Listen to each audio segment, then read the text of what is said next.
'Twas Brillig and the Slivy Toves did gyre and gimble in the wabe. All Mimses were the Borogroves, and the Mome Rafts outgrabe. Ladies, gentlemen, and variations thereupon, this is Modern Escapism.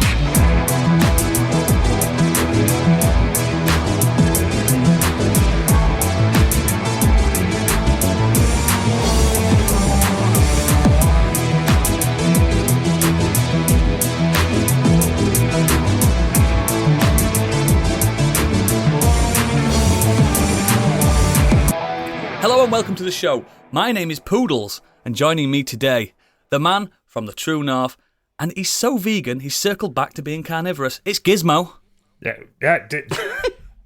I say, what? No. Gizmo, how dare you? Gizmo. This next gentleman hails from French-occupied England and lists milk as his favourite thing to bathe in. It's Minnie. Baguette, bitch.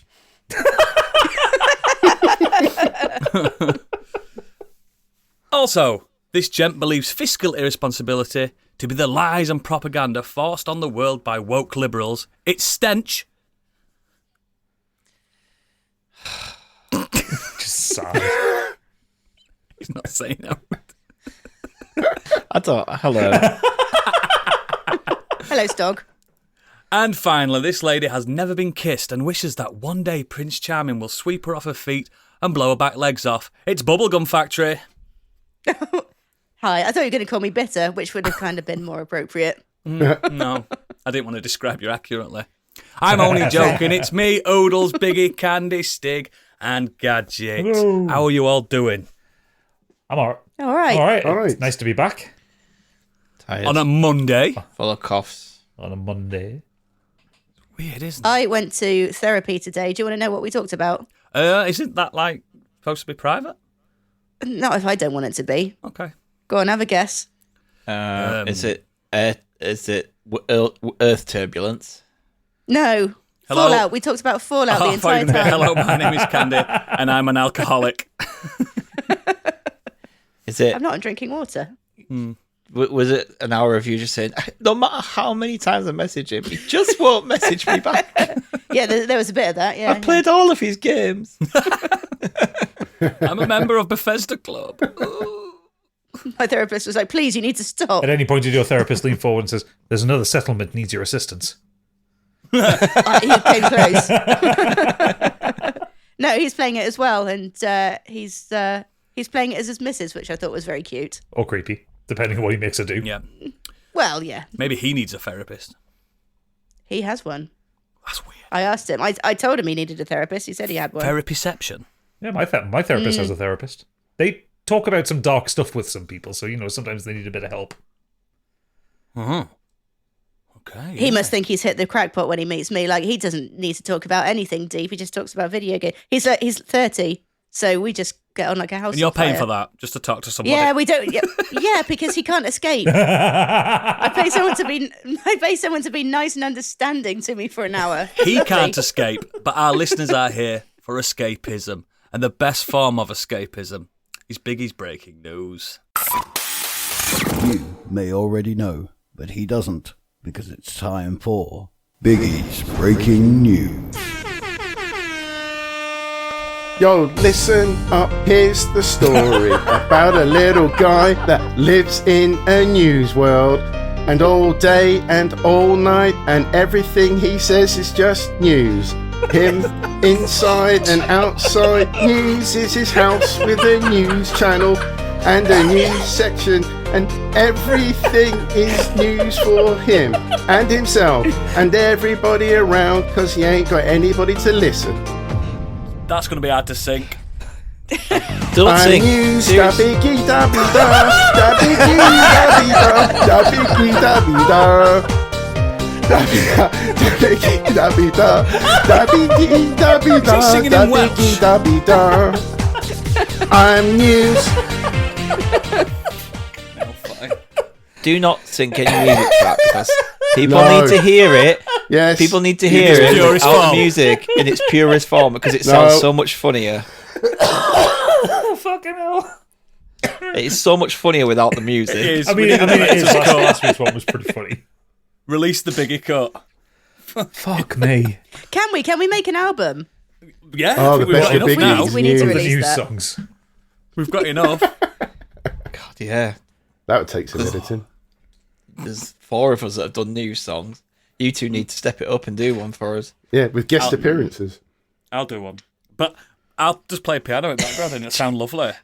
I just Hey, I remembered did one on a my rap at ukulele. I did a rap at the end of a podcast. Didn't You did? Yeah, I did lose yourself. yeah, you did. And you did lose yourself. Let's get some news in his heads. Sony's PS5 sales are down 29% year over year in the recent Q. Sony also says it sold 20.8 million PS5 consoles for its full 2023 fiscal year. A slight miss on its revised target of 21 million units. Sony now expects PS5 sales to decline to 18 million over the financial year for 2024 fiscal year. Must be hard only selling 18 million of something. I mean, must be horrible. Kind of makes sense. Like, they haven't... Everyone's got one. Yeah, everyone who wants one has one. So, naturally, the sales are going to tail off. Like, in the last generation, they did the PS4 Pro now, which kept their sales going. But Yeah. everyone's saying there's no point And there to that. there hasn't been a severe enough price cut. No, they're still 450 quid. Yeah. Yeah. And, Yeah. you know, the old cosy lives going on. You know, not everyone wants to buy one. And they're not that good. Don't bother. Don't fucking bother. They're all right. They're ugly. Don't bother. Save your money. Get a Switch. They must be having their fingers crossed with the release of the incoming PS5 Pro. But even then, is anyone going to buy that? Like, what's the point? Yeah. The We've all been stung by a pro version of a console before. Do not bother. Well, no, I mean, the PS4 Pro had some things that helped it. For one, it was quieter. It was a lot quieter. It's better for VR, so that's why I got Better it. for VR. It Yeah, also, yeah, like, you could watch 4K video through it and stuff like that. And it kept its resale value. And it kept its resale value. It did actually. I got quite a lot for mine. Yeah, they did. got rid For of some reason, the pros always have. Looks nicer. Yeah, as when well. I got my PS5, I think I still got like 200 quid for trading mine in. The Project Scorpio Xbox still sells for good money. Oh, that was a limited edition one though. The collectors have Device, that. that. But the PS5, like the developers aren't really hitting the top end of what it can do. Same with the Xbox Series, apart from the S. But so yeah, there's no point to a Pro, and people already have them. So No. if they make a Pro or a PS5 and a half or whatever it is, it's literally just to sell some more units. It's not going to do anything that this one doesn't really do. Yeah. Waste of time. Don't bother, guys. Don't bother. Games are crap. Next. Well, Sony has been trying to counter this by pushing the PS5 exclusive action game Stellar Blade, particularly over in Australia, where a restaurant chain has joined forces with the game to cook up a special edition burger available for only a limited time for Stellar Blade. Gammy Chicken and Beer is a Korean-style chicken franchise situated in the land down under, and it created the Stellar Blade-inspired chicken sandwich, available from now until through to the 16th of June. Does it have Burger nice is hard- buns? The burger is hard to miss thanks to its bright blue bun, What? which contains the restaurant's fried chicken fillet, coleslaw, and cheese sauce. Participating Oh, restaurants that looks are located hideous. Are participating in Sydney and Melbourne. So, did you say it's called Gammy Burger? Or Gammy Chicken? Or whatever? GAMI. It's a franchise, Gammy Chicken I'm not eating and Beer. anything is the, called is Gammy the actual anything. franchise. I'm not eating anything with No, a it's where bright it's being blue sold. bun. I've just put the picture in the chat. Like Oh, yeah. That is blue. that's a blue not found in nature, mate. Okay. I mean, I don't eat chicken anyway, but nope. I mean, you would need a veggie And version of links that. with the news intro. No, I would not. Ugh. I'd eat it. No, you would. Oh, if Looks pretty good. Here, Oodles, this is the ultimate picture version of it for you, because it has a PS5 in the background. Oh, God, look at that. Grow up. Grow up. This It's awful. this smacks of when Namco Bandai did the Hot Wings challenge in London for Dark Souls 3. You died challenge. Yeah, eat 8 hot wings, get a fucking Gildan t-shirt for free. And fried. Stupid. Next. Rumours are circulating that there'll be changes to Xbox Game Pass when Call of Duty is added, a report claims. According to Industry Insider, Shinobi 602, who recently suggested that the changes were coming in a thread on Reset Era. When poster Biglow25 posted that the Microsoft would be for sure adding a new fee and reorganise the tiers to be less confusing mess than it is already now, especially in light of plans to append this year's Call of Duty release to Game Pass, Shinobi responded quickly to agree, saying there will be changes. Yes. Despite being pressed by other posters, Shinobi 602 wouldn't be drawn on what exactly the changes would be. Game Pass. Right, Game let's Pass. go. Game Pass. Predictions time. What price is the lowest tier to have all the games on Game Pass? It's like a month. So if you do it month to month now, I think it's like £11 a month. It's going to go up to $14.99 a month. Yeah, that seems about right. To pay for Call of Duty. Because that is a multi-million pound property. They are not going to waste it on fucking Game Pass. It's going to go to $14.99. Everyone's going to kick off and forget to unsubscribe. Or it might be a case of maybe if you've got a higher price Game Pass, you get it earlier or something. Yeah, there could be that, like a week early if you pay this little bit of premium Game Pass, premium, world exclusive, or world premiere. I'm stacked till the end of the year, but I did. You'll be all right. Yeah, but I did all that through cheap turkey codes, which you started clamping down on. Yeah, you can't do that now. Yeah, I also they say that the messy, there's like a mess of tiers. Like they're going to clean that up. There's 2 tiers. There's PC only, which is £8 a month, and there's Ultimate, which is PC and Xbox, which is £13 a month. Sorry. So PC is going to go to a tenner. Yeah. And the other one's going to go £15. It's such good value though. When you even at that price, I think it is. It's at £13 a month. It's amazing value. I just need to fucking play more. What about So the other tier? What I do if I were you, live? Stig? There's just there used to be the gold, didn't there? But I don't think they do that anymore. No, they don't. No. Oh, okay. I think what you should do, Stig, instead of paying a year's up front this time, just pay it monthly when you want it that month. You know what I mean? But I didn't pay it's because I managed to be able to get a year's worth of Xbox Game Pass for the price of 3 months. That's why I did it. So this is And what then I mean. I stacked about 4 years on top of each other for the price of 1 year through VPN and I turkey bought a prices. month's worth. I bought a month's worth of Game Pass when I played Starfield, and I know I played it on my phone, but I still played it and got my money's worth. You know what I mean? I just need to use it more. Trying to watch films, play games, do this. It's like listen to books, read books. Yeah. Go to the cinema every single day. Go to gigs. Spend all your money. Yeah, it's definitely going up to that price. Next. Sticking with Microsoft, bit of positivity. Activision team has revealed a new studio, Elsewhere Entertainment. Elsewhere is in Warsaw, Poland, and is working on all new AAA IP with Last of Us and Witcher 3 studio vets. So they're looking for a kind of big third-person, story-driven game. Yeah, fantasy. Hopefully, I wonder if they had any studios that had experience in that. Maybe in Larian. They're doing another studio, aren't they? They've announced that today. Yeah, that came out today. Yeah. No, Gadget was getting at the fact that they shut down Tango. Oh, God! Lest we forget. They were never that big. They did. Hey, Evil Within 2 is a fucking masterpiece. But they're not up there with like a Last of Us, Uncharted, At the heck. God of War, and that's what Xbox needs a game like that. Even Hellblade, which is coming out this week. This week, and I've not even seen a thing on it. Like, it looks absolutely stunning, but it just doesn't drive the numbers that Spider-Man or God of War does. Listen to this, listeners. When you Google how long to beat Hellblade, it'll be like main story 3 hours. 6. All achievements 6 hours. Yeah, I'm thinking 6 main story. They've already confirmed it's 6 for everything. That's a weird one. You mentioned Spider-Man 2. That didn't. I mean, it was a success when it came out, but you don't hear anything about it. Like no DLC. I like the first one. The first one just destroyed, didn't it? Because it was the first. No one really talked about it. It's quite weird. 6 to 9 hours. Sorry, just that's what 6 it's to 9. 69. That's all Wait, right. don't you remember, Biggie? It was Game of the Year last year. Because nobody played Baldur's Gate. It wasn't.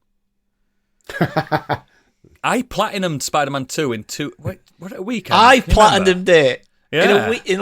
In about a week and a half. I platinumed the game. I think I started it Friday and I platinumed before we recorded the podcast. And I loved every second of it, but Game of the Year, shut up. I've never platinumed a single game. That's how easy that game was to platinum. I didn't realise, when I played that game, I got to the credits and I went, let me see how many trophies. Oh, I need one more trophy. Yes. One more. I think I had to collect one of the spider bugs and I had to do that one where you flew across from one side of the map to the other. That's the one I needed. I was like, holy shit. But yeah, it's a good game. Unfortunately, I bought it digitally, didn't I? Like an idiot. Yeah. It just exists now forever. Well, anyway, if you get good DLC, the rumored DLC, that sounds like it would be worthwhile jumping back in. So yeah, I will. I know it's quick to run through main campaign again to get used to it. So yeah, next. Well, finally, sticking with Microsoft, they have announced the Protus controller, a gamepad for Xbox gamers with disabilities. It is coming in at $299 but the modular Very video game controller then. kit will let Xbox gamers with disabilities customize their controllers. Created by peripheral company BioWave, as part of the Designed for Xbox program. The wireless controller consists of small cues with interchangeable faceplates that include controller buttons, a directional pad, and analog sticks. The snap and play parts connect together, so gamers can build more than 100 configurations and LED lighting variations. Steady on, Candy. As a result, one-handed gamers and other players with disabilities can use the controller in a way that's most comfortable for them. The buttons are also remappable for a more individualized experience, albeit only via the companion app. It's good, but didn't they already have one? So they did have. So the one something. The one that they currently have is less. Is for more kind of extreme. Seems to be for more extreme forms of physical disability. Handicap, yeah. This BioWave one, like the buttons and sticks are roughly the same size as what is currently on an Xbox controller. It just allows you to put them in whatever shape and order works for your particular disability. Whereas the existing, I think it's lovely. The existing accessible controller is more like kind of like a flat plate with different large kind of size buttons and touch sensitive bits on it. So they're not getting rid of the old one for the new one. It's basically they're creating another accessible form to basically try and put as many things in there. A little bit cheaper. I know it's more bespoke and it's more designed and. Yeah, let's be real, guys. Even accessibility for people just to live their normal lives with disabilities is a lot more expensive, isn't it? A wheelchair is not as cheap as you think a wheelchair should be. I think there's charities out there that help people, hopefully. with give them money to put towards it. I hope so. It was some kind of scheme like that. But it's lovely. It's a great gesture. You can't argue it at all. Cool. I'm into it. Next. Candy, do you have Fortnite installed? Not yet. I do. Because they have officially announced that a Fallout collaboration is coming with Fortnite Chapter 5, Season 3, titled Ret. But there's very little about it other than that. What's that got to do with anything? Why's Candy into that? It's got Fallout involved. Did you say Fallout? Yeah. I thought you said Ret. Yes. Open your logos, man. He said Fallout. Did he? Yeah. Shall I say it again? Fortnite has officially announced that a Fallout collaboration is coming with Fortnite Chapter 5, Season 3. I heard it then. At this point, what isn't in Fallout? Fortnite, sorry. Genuinely, what isn't in that fucking game? Anything that's big just seems to... Marvel, yeah, it's fine. I mean, Fallout's Mr. well on Bean, TV, Mr. let's Bean's do not that. in it. Nicki Minaj isn't in it because she's in Call of Duty. Yeah, Mr. Blobby. She might be, though, to be fair. Eminem's in it. The Chasers from The Chase, they're not in it. But how good would that be, though? Anything big. Noel Edmonds. Yeah, Phil the Power Beast. Taylor, he's not in it. Oh, yeah. There's lots of people that are not in it. Yeah, but you're just naming random, obscure, That's not obscure. Phil the Power Taylor. Come on. If you don't play darts, or are British, ask any average American who Phil the Power Taylor is, and what is that? Ronnie Pickering's know. not in it. It's a crime. He's furious. Oh, is he not? Yeah. Well, what's Fred point? and I'm Rose talking West, about they're not in anything it. big and popular. I don't know, that meme, that video of Ronnie Pickering was pretty fucking popular at the time. What about that woman that goes, "Bye, driver, bye"? She's not in it. She's not in it. Well, they're looking to actually- Candy's future. Cheers, drive. I actually heard some people doing that the other day, like Did you? walking around randomly. I just heard some people going, He says thing on. Who's driving? "What was that?" He I says don't know what it said. It said something about like 5 feet people- something? Yeah, women like average height of a woman. 5'2". Told Your you. kid's getting up to some fuckery. Don't know. I'm gonna ask it what it said. He's talking to it. He's talking to it. It started just playing music instead. I asked it to repeat what it said, and it just started playing music instead. This is how Skynet started. Yeah. Your house is haunted. With directions. To your Oh well, demise. that was odd. Enjoy your Fortnite. Yeah. Yeah. Yeah. Or just play Fortnite. I'll just play Fallout. Yeah. Or both. Next. Ubisoft outlines Skull and Bones Season 2 after, according to them, a tremendous There was a response season 1. to the game since launch. Skull and Bones launched in February on pretty much all the Did it? consoles apart from Steam and the Switch. After years of delays, it was thought to have suffered from low player numbers. That launched in February. You are lying. That's not out yet. It is. It was on Guess the Game the other day. You got it wrong. There you go. Then. I didn't know it were out yet. I thought that is fucking messing with my head. That What's the player numbers like at the minute? 2. It's a shame, really, because I'd like. The fact that you can't board other ships just is so ridiculous to me. You just Ubisoft on must your be having a shocker this year. Skull and Bones and Assassin's Creed Mirage, absolute shocker. Skull and Bones had 87% less PS5 players than Sea of Thieves pre-orders. I didn't even know we were out, mate. I never saw it in the store or anything. Didn't know we were out. Yeah, I can't get the PC numbers because it's on fucking Ubisoft's It's platform. not on. No, it's not on Steam. I'm not making a joke. I didn't think it launched. No, it launched and it went bad. It sunk. Basically, what's its Metacritic score? And it is canon. Yes. It's Can't like wait for season 2 of that. 59 on Metacritic, 3.4 user score. Wow. Just imagine a pirate game where you can't fight. You are stuck on your ship, and all you do is sail around and you fight other ships with your ship. That's it. Yeah, You can't get off the ship. So Oodles, you played Assassin's Creed Black Flag, haven't you? Yeah, You loved it. know, one of the best bits of the game was like leaping over to another ship and like causing chaos and killing people and taking their ship.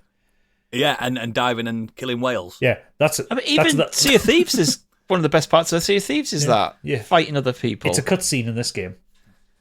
No, it's not. You go up and you press E or whatever to board the ship, and then then you get like the rundown of what you got from the ship. You don't actually see anything happen.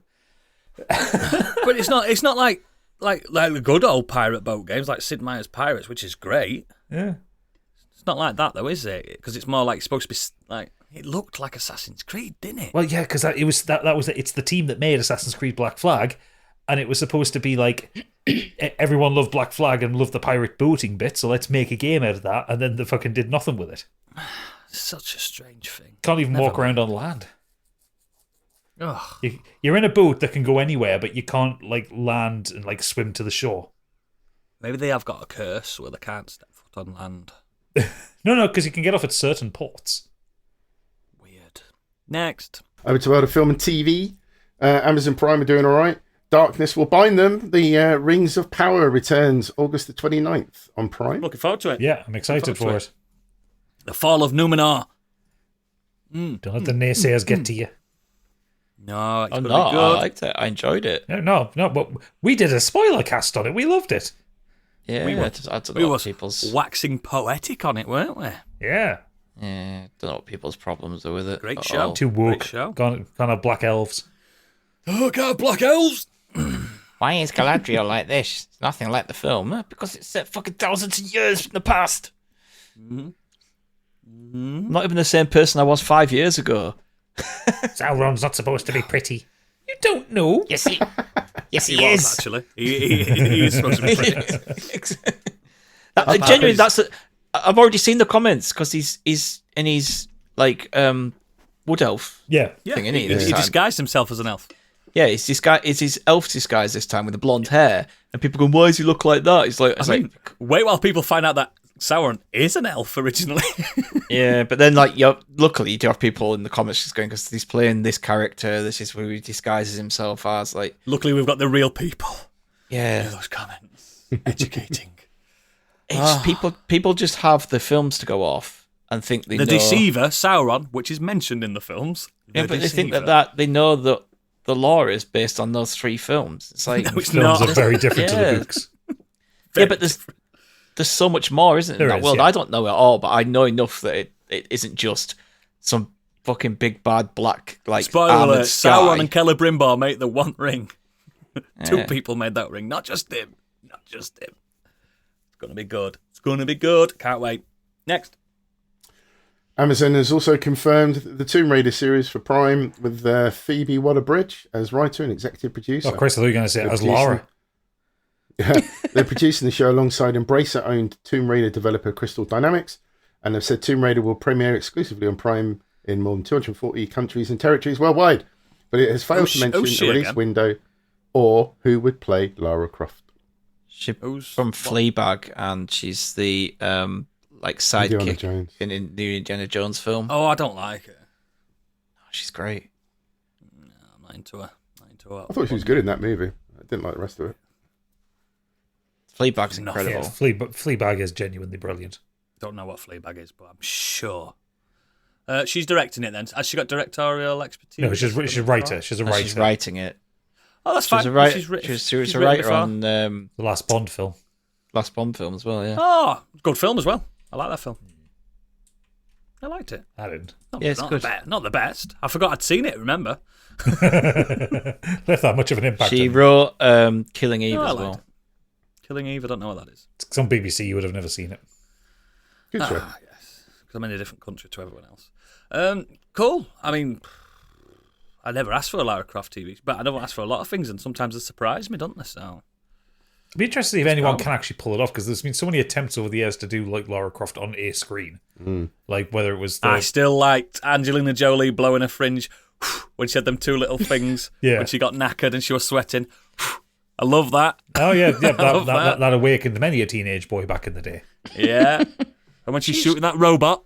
I thought she's like perfect casting for Lara Croft. She was good at the time. For many reasons. Crap. The films themselves were crap. Oh, the film's shit. And then that Alicia Vikander one, it wasn't bad, but it was underwritten. That was the remake of that last game, wasn't it? That Vikander one. Yeah. It was the one on the island and stuff. I didn't hate that either. Yeah, but it wasn't. It could have been better, and it didn't do well at the box office, so they just kind of shelved the series. Which one's the one with Jerry Butler in it? He's in one of them, isn't he? He's the love interest. Tomb Raider one. No, you're thinking of Daniel Craig. It's Daniel. Oh, Jerry Butler's in one of them. Please, someone. I'm sure he is. Yeah, I'm sure Riddles is right, but yeah, I'm doubting. What, Tomb Raider? Yeah, Big Jerry. There's only been 3 Tomb Raider films. Yeah. Jerry. Oh yeah, he was in the Cradle of Life. Jesus Christ, he is. There you go, baby. He's so fucking young. There it is. Yeah, he's a baby. It's pre 300. Yeah. Daniel Craig was in the first one though, wasn't he? He was. Yeah.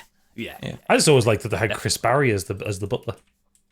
Yeah, they did. Yeah, they did. It's such a mental thing to watch, like Angelina Jolie, like Hollywood elite, and Chris Barry with Rimmer. Yeah,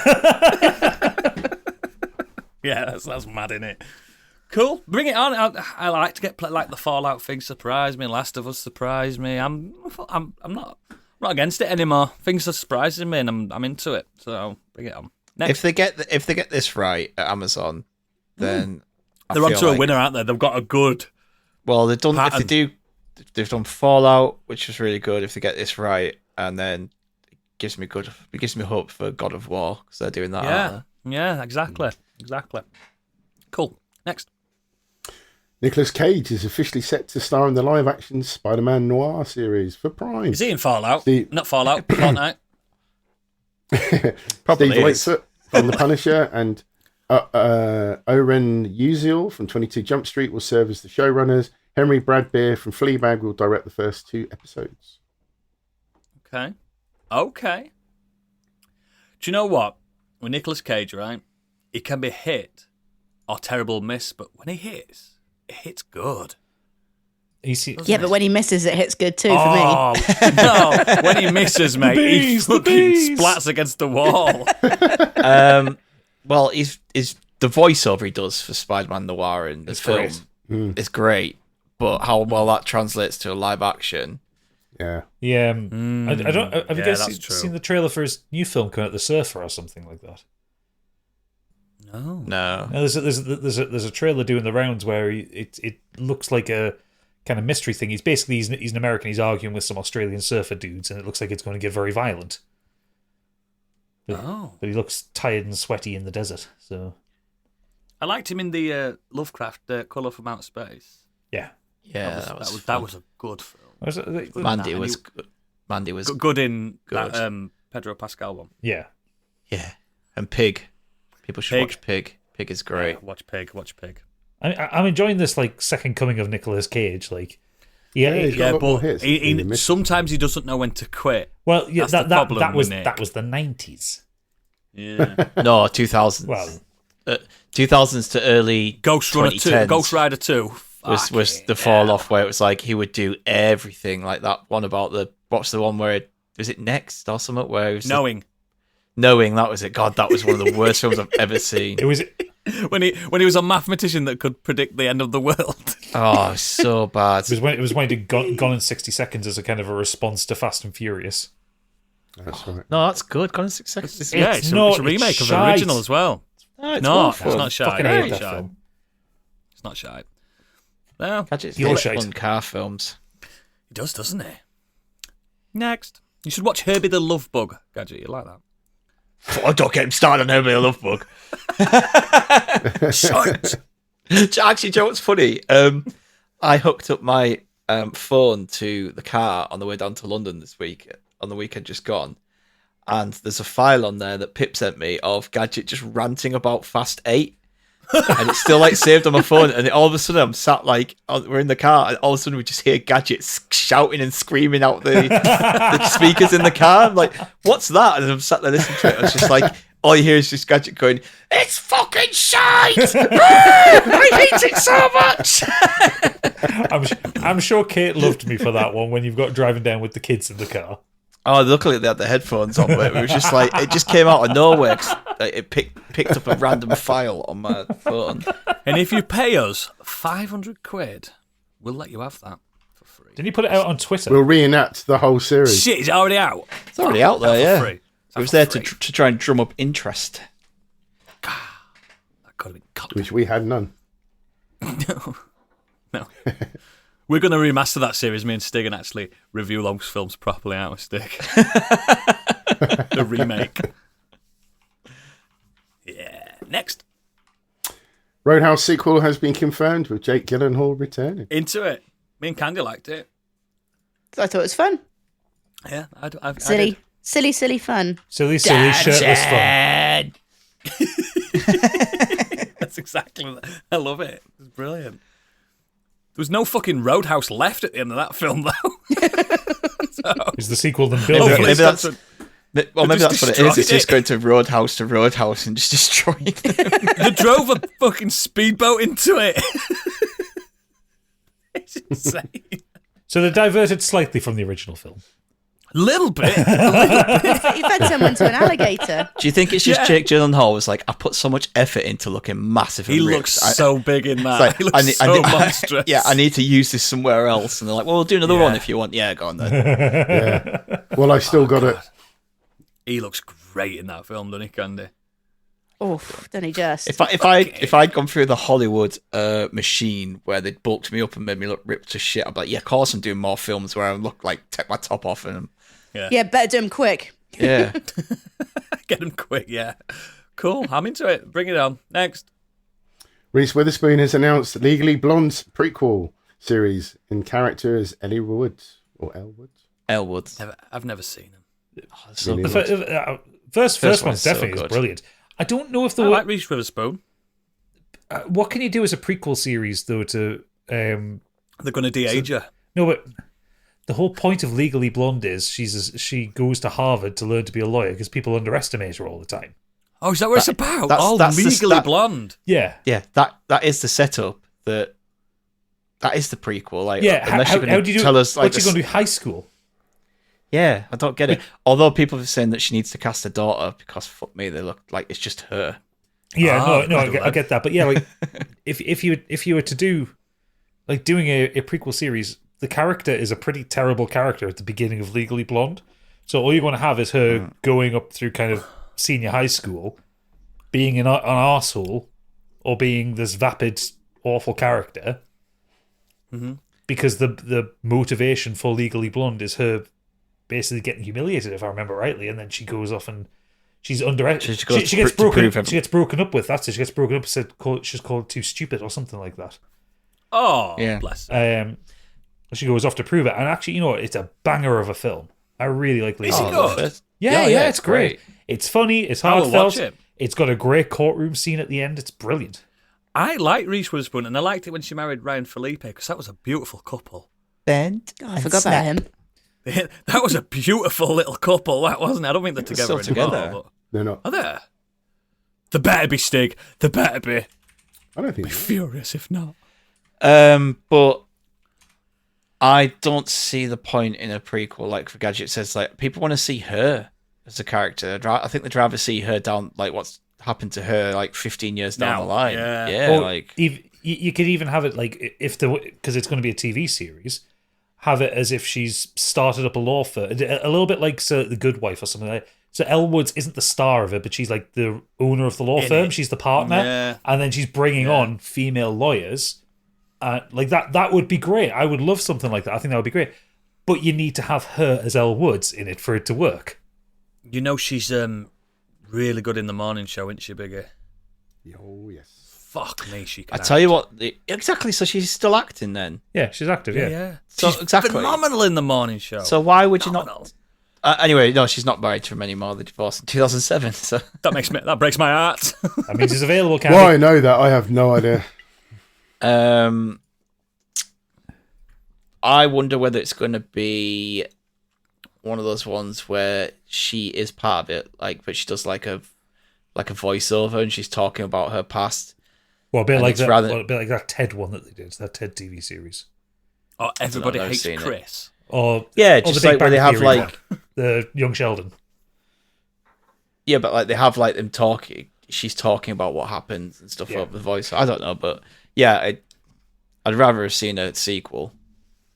But yeah, Yeah, I'll watch it. I'll come back to you with the Legally Blonde review at some point. It is worth watching. It's a very good film. Yeah, I bet it is. it's got Next. Jennifer Coolidge in it as well. Ah, I'm in. My God. Donnie That's a Yen. good impression. Donnie Yen is set to return as Kane in a John Wick spin-off movie. What? The blind guy from John Wick 4. They're just spin-offs after I don't spin-offs think I in got the that series, far. yeah. Were he in the first hour? Yeah.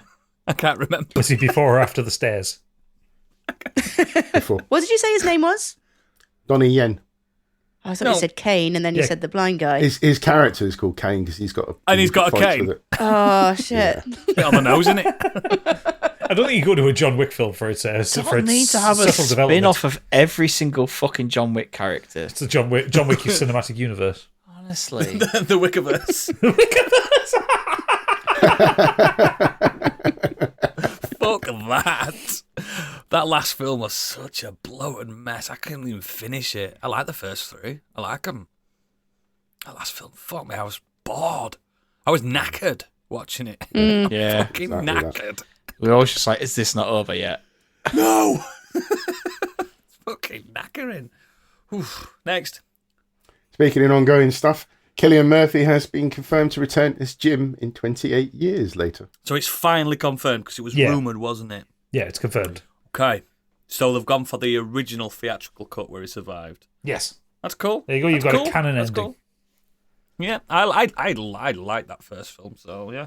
We discussed it ad nauseum, but yeah, bring it on. Next again. It's been a decade since Cameron Diaz has been on our screens. She from playing the villainous Miss Hannigan in 2014's Jamie Foxx, co-starring Annie. But now Diaz is back in action in the movie Back in Action, Netflix's buzzy new action comedy. And listen to the plot. The Charlie Angels and Shrek actress, that's what they've put, stars alongside Fox in the film, which sees the pair play suburban parents with a big secret. Wait for it. They used to be spies. It's fucking Mr. and Mrs. Smith. Way.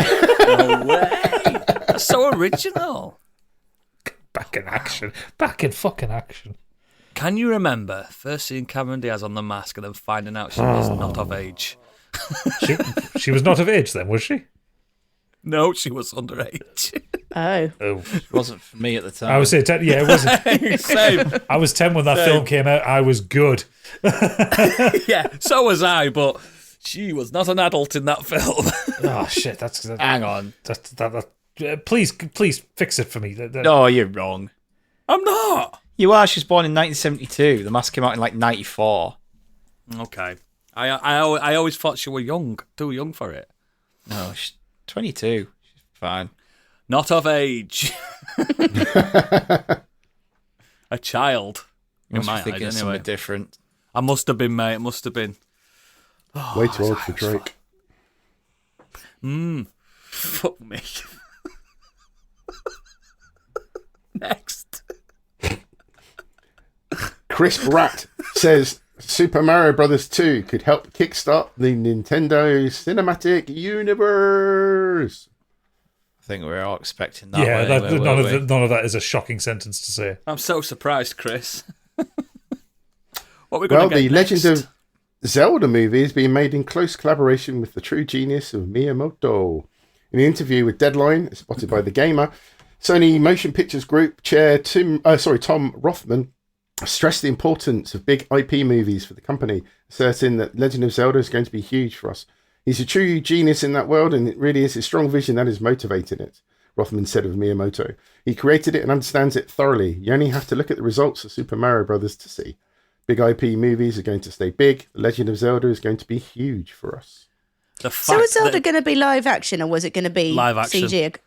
How's that going to be in the cinematic universe then, if they got Mario bouncing around all CG? I don't know. So he goes out of the portal and turns into Bob Hoskins. Oh, Oh, well, I'd he's enjoy been that. retired years, hasn't he? Yeah, very. Yeah, he just comes out of the tube and just flops down. I'm just waiting for the announcement that Chris Pratt is playing Link. I With mean, a Brooklyn Right. accent.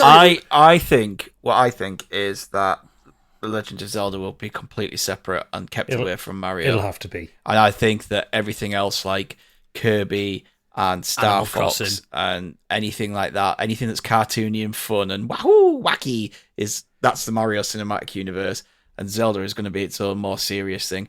I would love them to do Zelda in a anime style, right? Rather than Yeah, I think rather it than would suit it CGI. You're all missing it. A24 doing Legend of Zelda. No. With no dialogue from Link at all. No. Studio Ghibli doing it. Yeah, that'll never Yeah. happen though. But It'll never that's happen, why, but that's why the the dream. closest thing. That is the dream, but that's not going to happen. So the closest thing to do is just do a really good hand-drawn anime. Yeah. like I would love to be proven wrong, but I'm really struggling to see how a live action Zelda, given how it looks now, which is normally sort of cell shaded and everything. I just find it hard to see how And it do would you know stay what? true to I'll the games. I'll say this. I'm on record. The story for Zelda is shite. It's the same fucking story every single time, just with different flavors on top of it. Crap. And I will be furious I've if been captured. I will be furious if they don't cast a bona fide twink for Link. He needs to be lithe and gay as fuck. No, that's why they just do an animated version. You could just Yeah. make them look right, and then you just have to find a good voice. Yeah. Yeah, Chris Pratt. It's me, Link. Chris Pratt is just going to voice everybody in the cinematic universe. To be fair Should to take Chris Pratt, he did take the piss when it was like when he said, "Oh, this is my Mario voice." Hey, woohoo! It's me, Mario. Just did it in his real normal voice, just to wind people up. What? They should take a risk on Link and give him like a Scouse accent or something. just go fucking crazy because no one knows what he talks like. Yeah, fucking Ganon, like what a fucking come for you. Speaking of the Fucking Ganon of the Mario universe, someone asked Danny DeVito if he'd like to play Wario, and he said yes. So that needs to happen. It does. Mm. Yeah, I can see it. Wario just like going, "Look at my monster condoms." For the Magnum Dong. I'm the trash man. Get John Leguizamo back as what's his called? The Wario, the other Wario Waluigi. guy. Waluigi. Get him back Yeah, into I thought that too. Yeah, get him back. Next, fuck's sake. Well, this has come round a year again. Jeremy Clarkson is voted the UK's sexiest man for a second year in a row. Next. Clarkson once again clinched the title of UK's sexiest man in a recent poll of 2,000 women conducted by Gadget's favourite website, illicitencounters.com, a dating site catered to married individuals. What the fuck? Married? I'm not married, you dickhead. I know. You're the Single in the married eyes of the one. law. That's the fun of it. You're the married one with the reputation of fucking That was everything the that fun walks. of it. I tell you what, though, on this story, so I questioned the lady of the house, and I said, Jeremy Clarkson, sexiest man alive, and do you know what? She went, well, and that's all she. I was like, whoa, there's something there. No. Do you know what? He currently I've looks got like a a lot of reinflated hear-me-outs. corpse. Yeah, I've got a lot It of looks like he's had a hear-me-outs. basketball and chips for breakfast. That's what he looks like. Well, so do I. No, not like that. You don't. He's got this weird body shape where it's just a ball for us. He's just To all win the dirt, isn't he? title, he beat the likes of Prince William, Idris Elba, and Cillian Murphy. to name He's a not few. better looking than Idris Elba. We're better looking than Cillian Murphy. No, he's not. So, No, he's can- not. can- I think people just. What- I think people are just voting this as a joke. Candy, what were you saying about your hear-me-outs? I've got a lot of hear-me-outs, and there's just nothing on Todd the... Howard. Yeah, I mean, there's just nothing on the spectrum of, oh, yeah, I can kind of see it with Jezza. And I like Jeremy Clarkson, I do, but... The only thing no. I can see that people find attractive is his brashness. People are attracted to like the character of people out there. Yeah. Sometimes His like, wife's the- attractive. the way a sure. person acts. His wife's quite Guilty. Well, yeah, of course his wife's attractive. He's a multimillionaire. Are you saying she's fickle? I mean, I she mean, works hard on it. I'm not saying she's fickle, but I watched the final Liverpool game the other day, and our owner's wife is stunning, and he's just this really skinny old billionaire. So I wonder what the correlation is there. Big dick. It's must be that old Mrs. Merton question, isn't Which it? she has, or the owner. What attracted Yeah. you to the millionaire Paul Daniels? Yeah. I miss her so much. Carolina Hearn was amazing. Yeah, okay. Who would you vote as Britain's sexiest man, Candy? Oh, I'd put James May up there. If we're going to go from that little...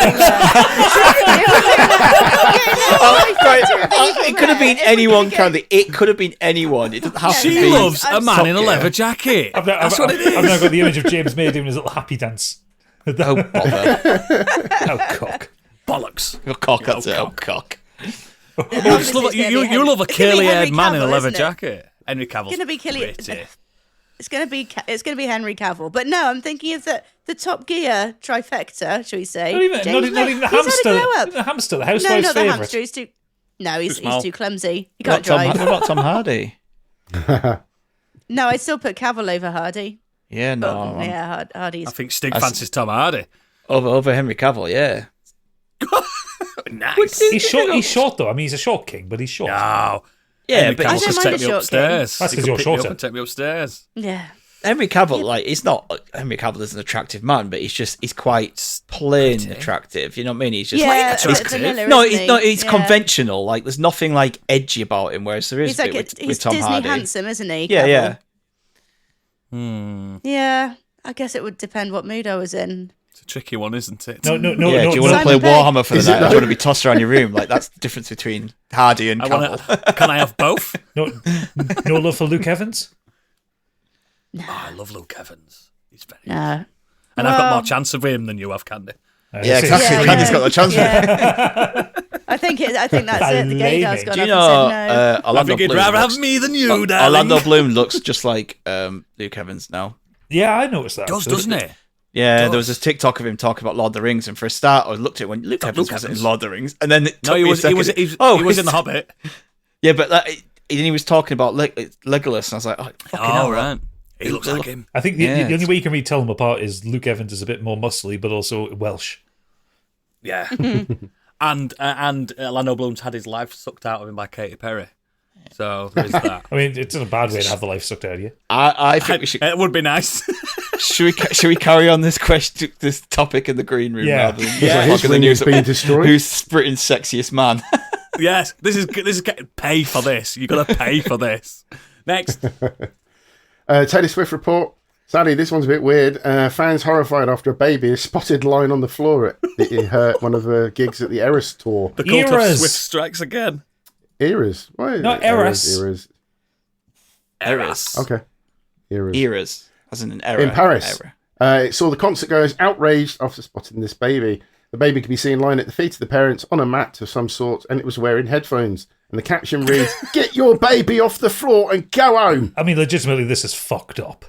And it was then later sacrificed to the goddess. Take her. Take the baby. My overlord. Like And she bit the baby's head off and I drank don't it. care how She drank desperate it. you are to see a gig. You just don't do that. That is just insane. We didn't put it on the floor, for Christ's sake. I mean, maybe in your arms, but even What then. if Shake It Off came out and you just stood on baby and everything? I've been You're moshing. I've been to gigs where there's been kind of young children there. They've got the big kind of ear defenders on, but they usually There's not wrong with that. they're usually on their parents' shoulders to keep them safe. Yeah. Toddlers, yeah. Not a baby. You get a baby like that. If you take a baby, it's tiny. Just How did it get in? Take him in. It's an all Had ID? It's an all ages show. Take A papoose. put it in a Papoose. body holder Yeah. thing.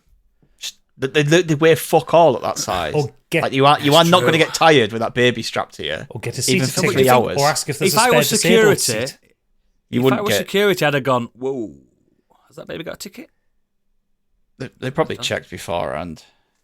It's weird though because Do like ticket, please, and then Indiana Jones punches the baby out the window. No in ticket. England, most standing places won't let anyone under 14. No Yeah, they're ticket. Bloody French. God. Sacre bleu. Next. Quickly over to the world of Babysit, don't you? sport. A Dutch referee has been banned for life for celebrating a title win with the team he was officiating on. During the match, he gave the losing side 3 red cards and added on 15 minutes, after which the winning goal was finally scored. Then he sang a song on stage and held up the trophy. Top lad. Top lad. He was impartial. That I don't know, like that's match fixing. That's like genuinely like arrestable offence Illegal. and stuff. That's, innit? yeah, you can go to prison for that. Yeah. What's that ref in the Premier League that always seems to support Man United, the bald fella? That's all of them, mate. All the referees. Mate, yeah. When I used to pay attention to football, there used to be a referee who was particularly bad for it, and I remember him being a bald fella. He loved Man U. Yeah. Oh, fucking. What's his No, name? I know who you mean, Perfect. but I can't think of the name. He's head of the FA now, like the head of PGMOL. Is that the one where? Do you remember the camera was testing Howard its Webb. technology Howard where Webb, it would yeah. like follow Howard the Webb. football, and Was because he- he was bored, it was following wow. his head rather Yes, than I the football. remember that. Yeah. Yeah, Huh. yeah. Howard Webb, whenever he would, because I always remember my dad kicking off about it whenever he would be like the referee for Newcastle versus Man United or whatever. Guaranteed that there would be some ridiculous decisions in Man United. Newcastle were never going to win anyway. Funny that it's like everyone always said it's just Liverpool fans that like pointed that out. No. Newcastle fans, Sunderland fans. Also, there's like 3 top referees in the Premier League at the moment that are all born in the Greater Manchester area that keep getting given Man United and Man City matches, and you're like, even if that referee says that they don't support one of those teams, Yeah, they do.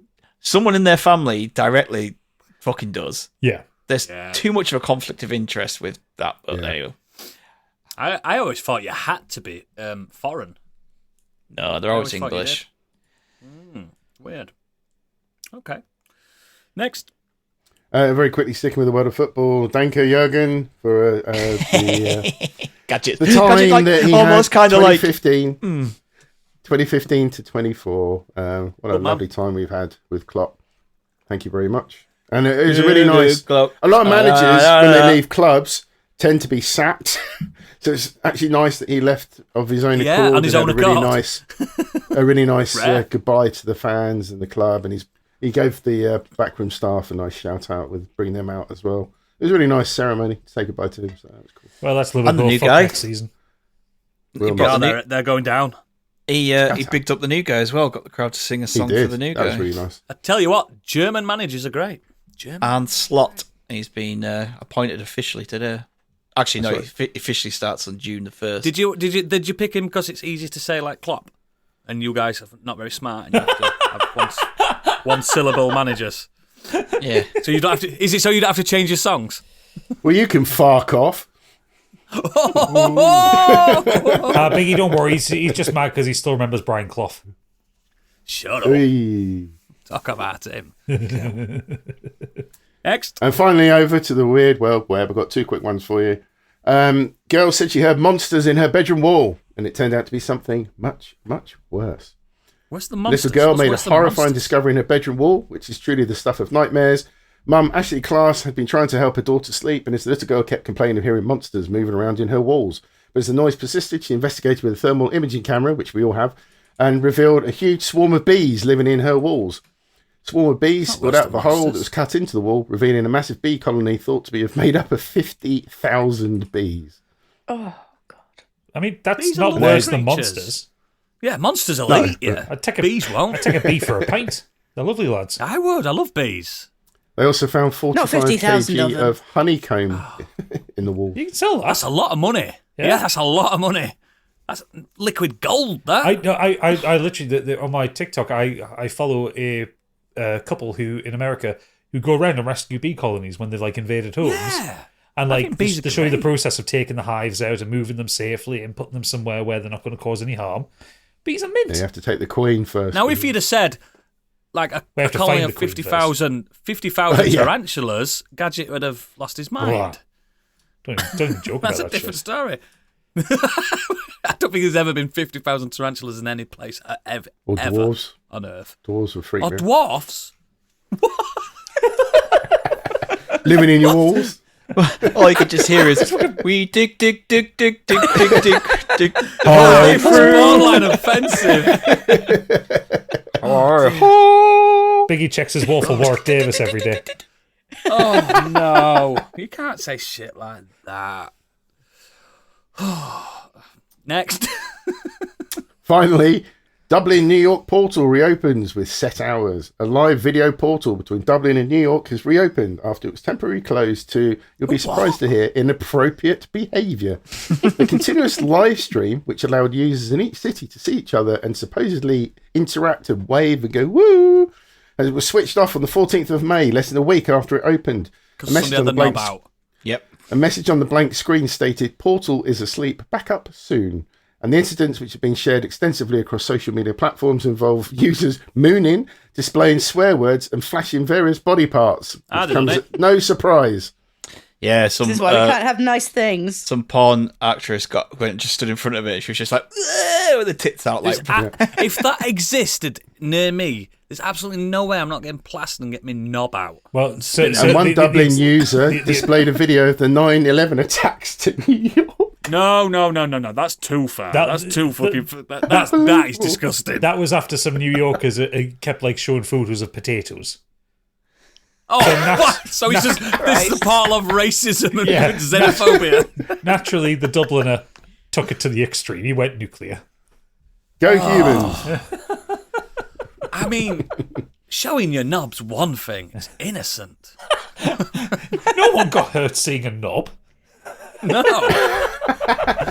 Well, No, you should see. You should seen the news stories, the comments on TikTok, the news story about the woman flashing her boobs, and there's people in there going, "She should be arrested for paedophilia." Like all the children that could have seen her, and then I look at the video and it's like, the middle one, of the there's no night. children there. Like you can see there's no children there, and Yeah. two, they're just breasts. Like if she'd have flashed her Fanny. Fanny. Or Nunu. if someone got the dick out, then yeah, maybe. But like, they're just tits.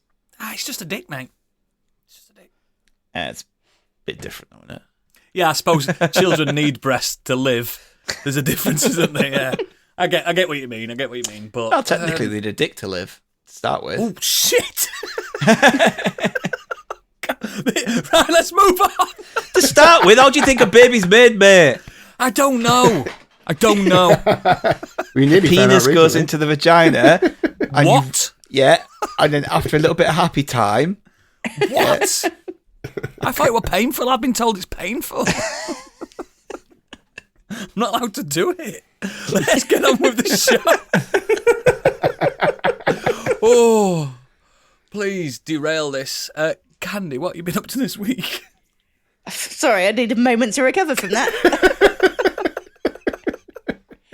I believe I've been this playing- portion of the show's free. I can't believe it. No knobs in this game. I've been playing Little Kitty in a Big City. Are you sure that's not a fucking something rude? I didn't say little pussy in big fucking...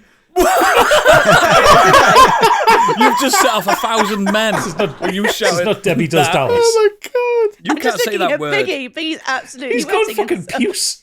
He's having Oh to my dab his God. brow. I just what? did not expect that at all. he's got his sweat hanky out. Oh, he's 50 now. He's got a hanky. Not to be confused I've with the had a one hanky a long time, mate. Oh. Do you want to hear about my kitty game or not? Little Kitty in the big... Stop saying Little that B Kitty, word. Big City, which is a game that is not like Stray at all, surprisingly enough, and I don't mean that sarcastically either. It's a very cute, very easily playable on your phone, very cozy game where you play a cat that's fallen out of his apartment window whilst he was sunbathing, and now he has to get back. And you can do all the cat things that you catly want to do. You get the zoomies to run, you avoid puddles. The cat at no point is in danger, which is nice for a cat game. Yeah. That was a rough part about- at the start of Stray. Wasn't happy about it. Yeah. Oh, yeah, in Stray when I got fucking electrocuted by a robot chasing me and burned me to death. Yeah. Yeah, there's no unless you find kind of stumbling out of a window traumatic, and it's not really. Not for a cat. They've got 9 lives. Yeah, exactly. And yeah, it just has to make its way back, making friends with crows and various other creatures and tripping people up. I think the best thing you can compare it to really is more like Untitled Goose Game. So you're just Stig's in. You love yeah, that game. so it's more like sort I've of had this on causing wish havoc list for and ages. causing havoc and just doing some light platforming. It's only about 2 hours long. But yeah, it's cute. The animation. You don't need is it to be that much great. longer when it's just a fun little romp like that, do you? It's fine. It's fine. And it's on Game Pass as well. Like I don't know how much it is. I think it's on PlayStation. I don't know how much it is to It buy. won't be expensive. It won't. You would hope not, because it's a 2-hour game. It'll be about 15 quid. Yeah. But it's fine. It's fun. It's a little cozy game. It's a nice little palate cleanser for the end of a week. Want a nice, calm, relaxing week. The other thing I did, and I did this last year and I talked about it, I went to a convention at the Birmingham NEC called Makers Central. And I'm not going to talk about the convention itself, but I want to talk about a charity that I found out about called mensshed.org.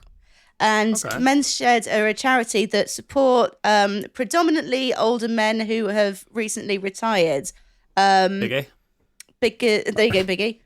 I haven't retired yet, unfortunately.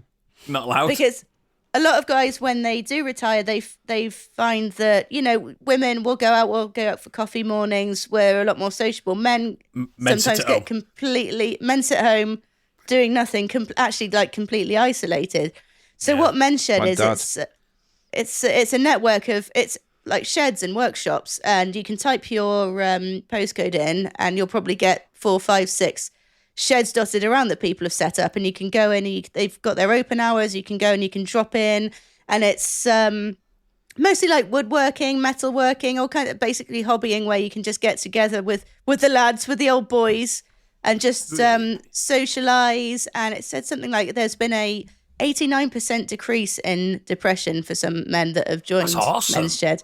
Yeah, and there's been cases where fellas, noticed that one of their mates has been going to the loo a bit more often, and they're like, you need to get this checked out, mate. And it saved them because they found out there's something wrong, and it got sorted.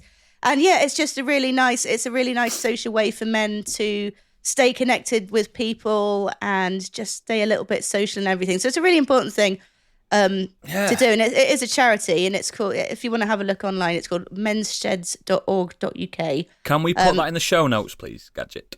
Yeah, absolutely. I'll put the link in there. Brilliant. So yeah, I just wanted to highlight that because I thought it was a really nice and really good cause. And yeah, you don't hear of that many clubs for it unless you want to become a Freemason. You're right though, because I like. Nice one. I know a lot of older women that go to like women's clubs. You know what I mean? Yeah, we all do. There's loads of them. There's loads. We're more of a social breed, the women, I think. You are, Like, and even if you meet up at bingo hall, do you know what I mean? Just have a gossip. exactly. And men, like all the elderly men in my family are more or less gone now. But when they were alive, they were just sat at home. I also think that stems from their generation of that like now when we get old, we'll be completely different. Because let's hope We that got is the case. PlayStation still. Yeah. No, but I think hope we that will is- because because we're more open with our feelings Yeah, and feelings, talk. yeah. We talk to each other. You know, like if I've not heard from a friend in a while, I'll just send him a message just saying, "How's it going?" Like not heard from you in a while, and I just can't imagine people of that age ever doing that. So People like Biggie will be romping around old folks, so won't they? Having a romp. Who says I haven't done it already? But yeah, I can completely Whoa. see. I can see Big romping. why it's an issue for Yeah, I agree. the current generation of. And That's a that's my lovely dad. thing My to- dad sits like. Fair, he goes out every morning. He's got his little routine. He does go out and he meets the people in the coffee shop and he talks to them and he gets his paper and stuff. But a lot of the time, is just Which paper? you just go the one you don't want to know about what paper. He That's picks what you up. need to stop that one. That's what's depressing him, I've mate. tried. But yeah, other than think I've that, worked like it out. it doesn't really seem to do much. That's a lovely thing to keep your eye on, Candy. I'm into it. I'm into more charitable. Keep looking, guys. Keep looking. 'Cause, yeah, sometimes you just need to talk to somebody. Realistically, I've got this. Do you know what I mean? I've got this podcast. I talk to millions of people a week. Millions. I'll go next. I've been playing a computer game because you know games are crap. Yeah, the So I've been shite. playing them.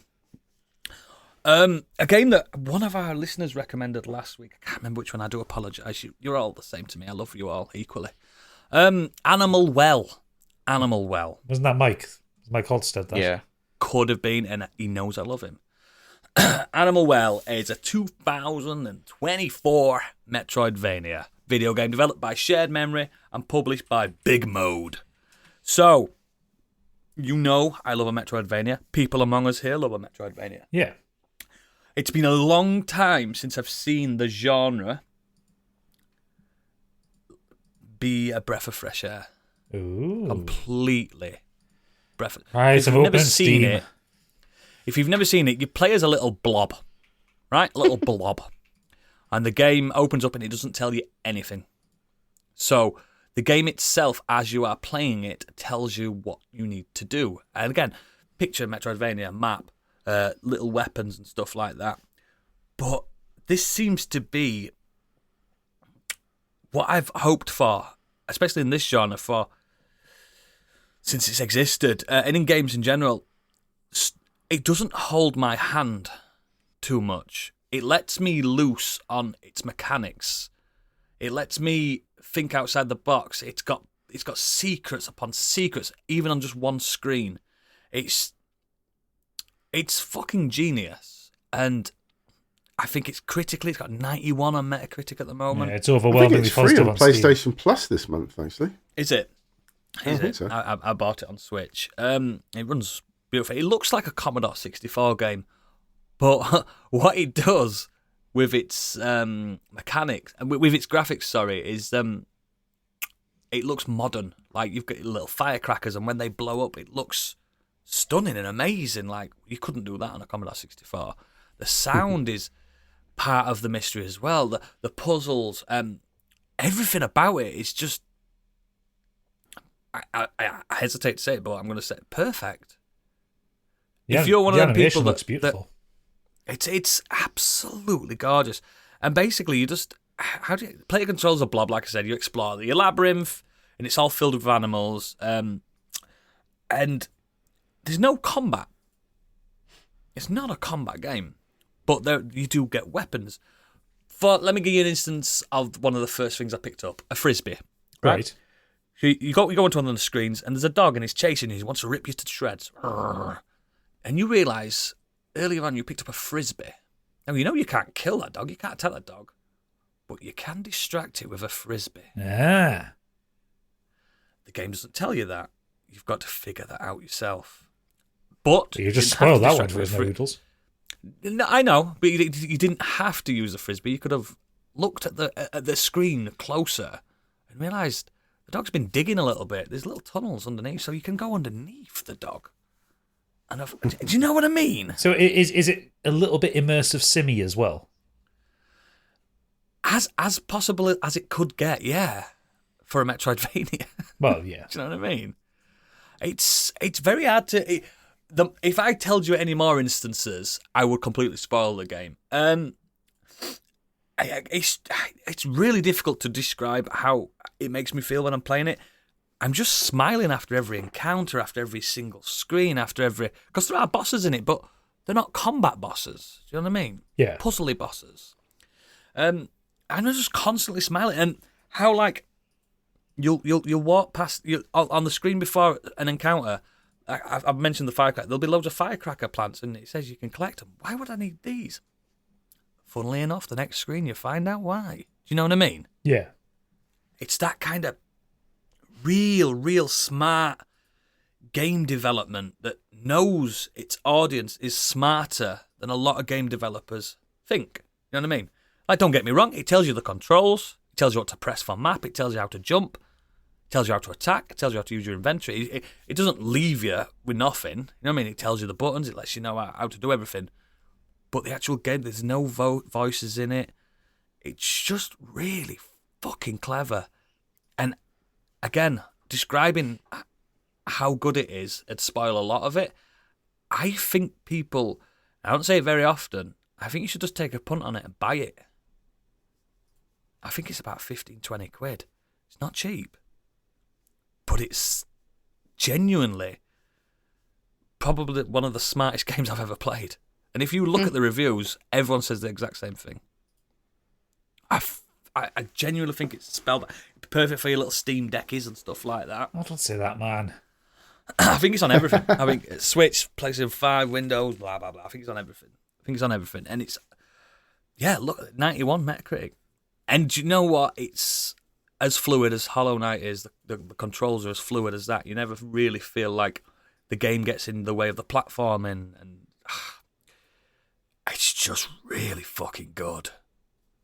And again, watch the trailer, see what you think. If you can get it on Steam, because you can refund stuff in 2 hours, can't you? Yeah. You'll know if you like it or not by that point. Okay. And I bet most of the listeners will love it. Mike was right. It's whoever it might. I don't know if it might, but whoever I think it was Mike. recommended it. Whoever recommended it, it is fucking brilliant. Like, I can't put a score on it yet. I've not finished it. I've not even scratched the surface. But yeah, it's just. I mean, again, if you've never played it, it's not a spoiler. But the game starts off. There's no dialogue. There's no backstory. There's 5 torches and they extinguish. So you know you've got to reignite these four torches. That's go in any direction. Do that.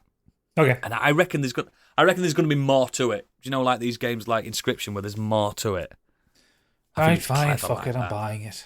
Jesus Christ. Let me know how you think, because you can play it tonight, can't you? When we've done this, and yeah, I genuinely think it's super special, and it makes me feel like how Hollow Knight made me feel, because that was reinvigorating for the genre when that first came out. And Stig said, "Play it properly," and then I played it properly. I'm like, oh, do you get what I mean? I think it's fucking phenomenal. And I know I've been saying that a lot this year about games, because I think there's been some pure bangers coming out this year. I know it's quiet for some people. Your AAA market's quiet. Correction, Mike doesn't know shit. It was Lee Davis. It was Lee Davis. Just check. There you go. There you go. Thank you, Lee's Lee. there Thank you. shouting at the podcast, going, "It was fucking me! It was me!" Lee. I had a friend and his name was Lee. He cast a spell on me. Lee, you're right. It's fucking brilliant. Thank you for the recommendation. We do listen to you. We do listen. But yeah, that's all I've really been doing. Don't listen to anything from Mike. He doesn't know what he's talking about. He does. He's a good boy. You're all good. But yeah, Animal Well. Take a punt, and I think you'll all be pleasantly surprised. It's cozy as well. It's a cozier game. It looks cozy. You like them cozy. It's cozy. It's not frantic. It's not scary. It's, you know what I mean? It's animals. Who doesn't love animals? Everyone loves animals. Exactly. But that's my week. It's a short one, but very much in love one. Gadget, you've been up to? So I did a lot of podcasting and audio booking while I was over in Ireland. What were you doing there? I was there for work. I got a job, man. Oh, for fuck's sake! I liked you on the dole. You were better on the dole. I know, but I'm helping. I'm helping cancer patients now, so life's good. All right, fair enough. So I listened to in its entirety 4 Chancellors and a Funeral: How to Lose the UK and How to Lose a Government in 10 Days by Russell Jones, which is, I mean, that's good. unsurprisingly, the sequel to A Decade in Tory. Yeah, It's not an uplifting listen, but there are some really fun insults in it. Because every time hang on, Gadget, you're almost revealing your political swing there. Let's not go too far. I mean, just as a case in point, at one point, Russell Jones describes Jacob Rees-Mogg as the result of the child catcher furiously impregnating an oboe. Yeah, that's the level of discourse. No, it's a really good book. It has some good conclusion, and it's a great document of like the last of 2 years. It only covers 2 years, the book, and a lot That's happens. all you need. So yeah, listen. This week though, I watched, and I know Stig's covered this before, but it's been a little while. I watched BlackBerry. Oh yeah, BlackBerry. So this is a 2023 Canadian film, it's a kind of slightly fictionalized version of what really happened. But this tells the meteoric rise and insanely quick collapse of BlackBerry, the Research in Motion, the people who made the BlackBerry phones. Great phones. Now, I have a particular trauma related to BlackBerry phones because I worked in tech support when they were at the height of their popularity. The BlackBerry Storm. BlackBerry Curve. The The 8520 that all the fucking bands had because they wanted the BlackBerry Messenger. Yeah, BBM, baby. Yeah, and then when it went down, I'd get 1,000 calls in a day go, why is my fucking BlackBerry not working? It's not our fault. Yeah. I can't text my boyfriend. It's a phone. Put some credit on it. Well, I've got any money. Can you put credit on for us? Nah. Fuck off. Literally, that's how the calls went. Including the fuck off at one point. I did lose my temper. I almost got sacked. So this stars as the 2 CEOs. We have Mike Lazaridis is played by Jay Baruchel. Oh, yeah. Hiccup from How to Train Your Dragon. How to Train Your Dragon. Yeah. And Jim Balsillie, the investor, is played by Glenn Howerton. Dr. Doom. Yeah. Glenn Howerton fucking runs away from this film. So the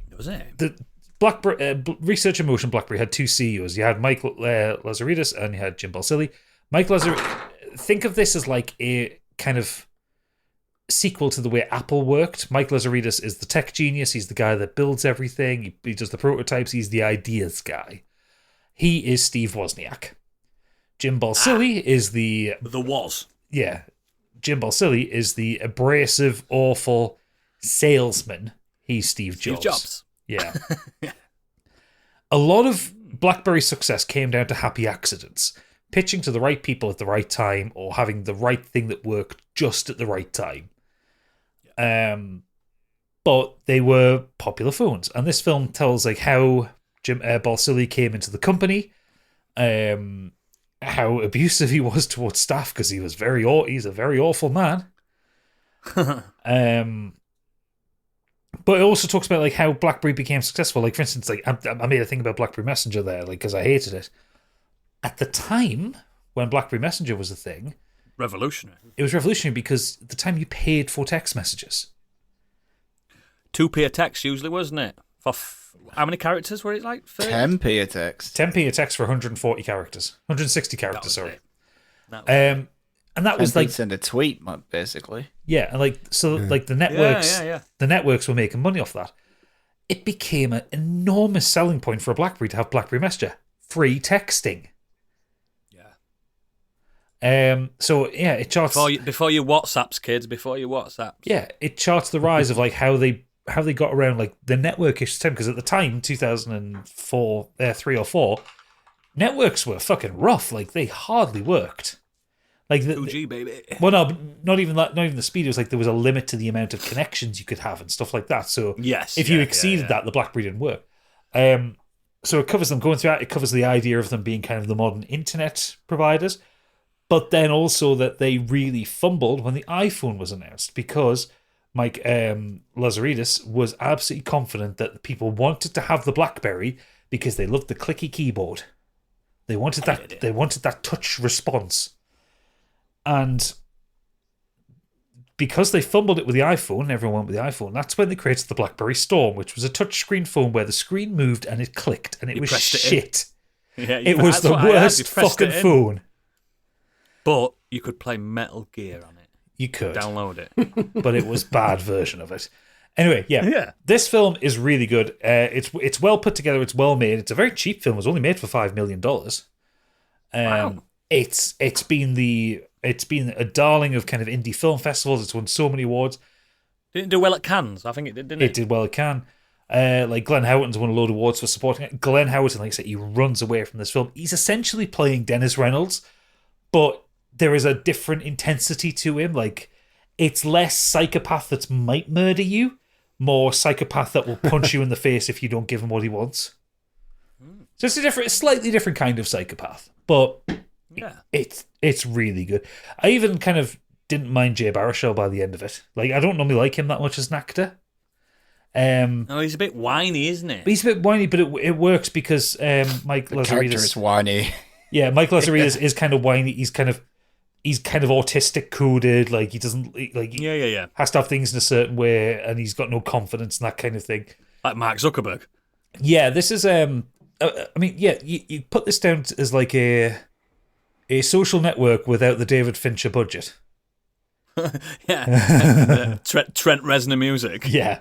But no, it's really good. It's also got banging soundtrack because it's like every time they move like to a different year, they're playing pop songs from that year. Oh yeah. So yeah, no. If you've got any interest in mobile phones at all, or the history of them, watch it. Oodles, you'll fucking love this. I'm gonna watch it. Because what's it on? Or shall I just? It was DLCs? It was. I watched it on Paramount Plus through Prime. Oh, I can get free trial of that, can't I? You can. Oh yeah, it's also got Michael Ironside in it.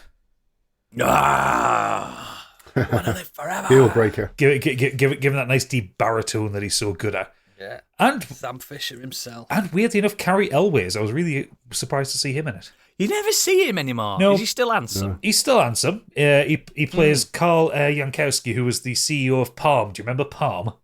Palm Pilot. Yeah. Palm Pre. Yeah. There's a great scene where he's having dinner with Jim and Mike, and like they're kind of texting on their Blackberries, and then he brings out like a Palm Pilot and like gets the stylus and is like tapping away and all that. It's just like and that little wheel that they used to have on them. Yeah, and it's just like, oh god, I remember when they were like the hot shit, and you look at it, it's like, guys, I'm just emailing on my Palm. That was shite. Yeah, really, really good film, well put together, well acted. I think everyone should watch it. It's a very good film. Fantastic. Blackberry. Stig? Hello. I've done a few things this week. Mainly all audible form. Ooh.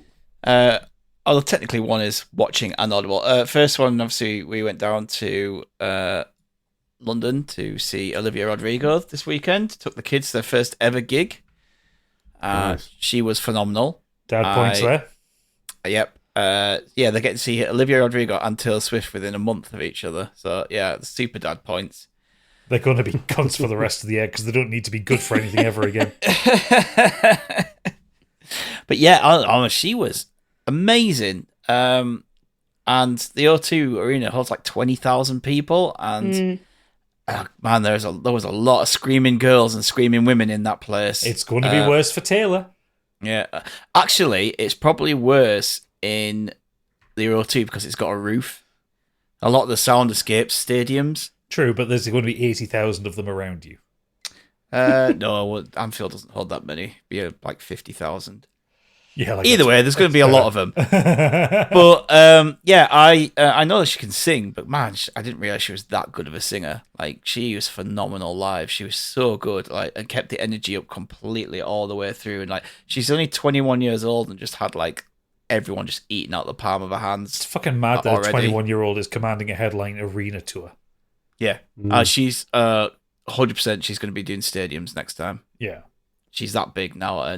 But yeah, the one of the cool little things that she has as well is her traveling band and dancers and everything, all women. Nice. So she uses a whole all female like band and dancers and backup singers and everything, which is really But that cool. were horrible to watch. Which is really cool to see. And there's like one awesome moment where she obviously goes off for a costume change, and the band just fucking, they go for it big time. They just start hitting those proper heavy metal like da da da da da like in between, and they're all rock chicks. Like, you can tell, like, just the way they are, they're all like proper rocker chicks, and they're all like playing this proper heavy metal beat while they had the screen, and it had like pretend curtains on it, which all like just burst into flames and stuff. And But any mosh pits? No.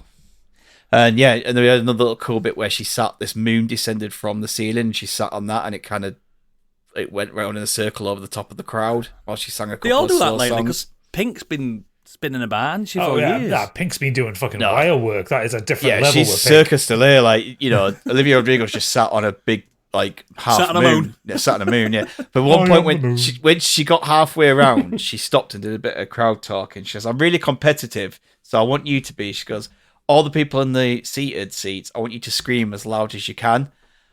Fuck me. I've never heard like been at a gig where something's been that loud before. I actually think that pop gigs are fucking great because everyone knows the songs. Yeah. And when you go to like Foo Fighters, like, everyone knows the songs, but if they play like a new song, you can see the people kind of just zone out that haven't really listened to the new songs. There's just a bit of toe tapping, isn't there? Yeah, at these kind of gigs, they're diehard fans. They know every song already, and they sing every single word. And the girls, my girls, were absolutely loving it because there's one song where she stops and the crowd's the lyric in the song is "fuck," so she stopped to let everyone scream "fuck," and Callie was just like I get to do it, and she's like "fuck," And now she's grounded. Yeah, no, it's fine. But yeah, that was really, really good. I'm seeing Mika in a couple of months. That's going to be my first ever like pop gig. And I'm really looking forward to it, actually. Mika's still going. Yeah, he's still going. He's got a new album out. I try to be like Grace Kelly. Yeah, that guy. Yeah, that guy. Did 2 languages. He's done a version in French and a version in English. French, innit? Yeah, he's French. I know He's like, I think he's half French. I think his mother's French and and his dad's English. Oh, biggie. Yeah. So yeah, that was really good. And the other album I've been listening to this week is Billie Eilish's new album, "Hit Me Hard and Soft." It's Hey up. It's incredible. Like, she is absolutely amazing, and I reckon if I said Billie Eilish, like, some people would just stick her in that same bracket as Taylor Swift and I've never really heard of the James Bond song. Olivia Rodrigo. Like, oh, she's a young female pop artist, and they're just going to lump her in that. She's completely the opposite of them, and I don't think she was a pop singer. She's more like soulful, isn't she? Oh yeah, like she is incredible. I didn't realize how that. Obviously I know that she can sing because if you listen to what I Was Made For from the Barbie film, she's a beautiful voice. Oh yeah, I know that one. She can belt it out as well. And there's a couple of songs on this album. Like, this is more. She said this is a real personal album because a few things have gone on over the last few years since her last album. She lost a bit of weight, and then people have been saying, "Oh, look, she looks so much happier now that she's skinnier." And she's just Horrible. Yeah, so one of her albums is called Skinny, and she's just like basically saying, "Yeah, I lost weight, but I'm still the same old me. I'm exactly the same as I was before. What obviously my weight doesn't kind of define me and all that." Like, and then there's some kind of coming out songs in there. It's like dealing with her sexuality. She came out recently about being bisexual, and so there's some queer coded songs in there. But it's just full of like, it's either like really chilled, and there's almost one with a little like Caribbean like twist and lilt to it. There's a song called L'amour d'Amv, which is, it starts off really slow, and then all of a sudden halfway through it just like boom, just picks up and like becomes like this dance track. And there's some synthwave in there, which is really, really well done. And then there's a couple of like, your standard pop beat, bops.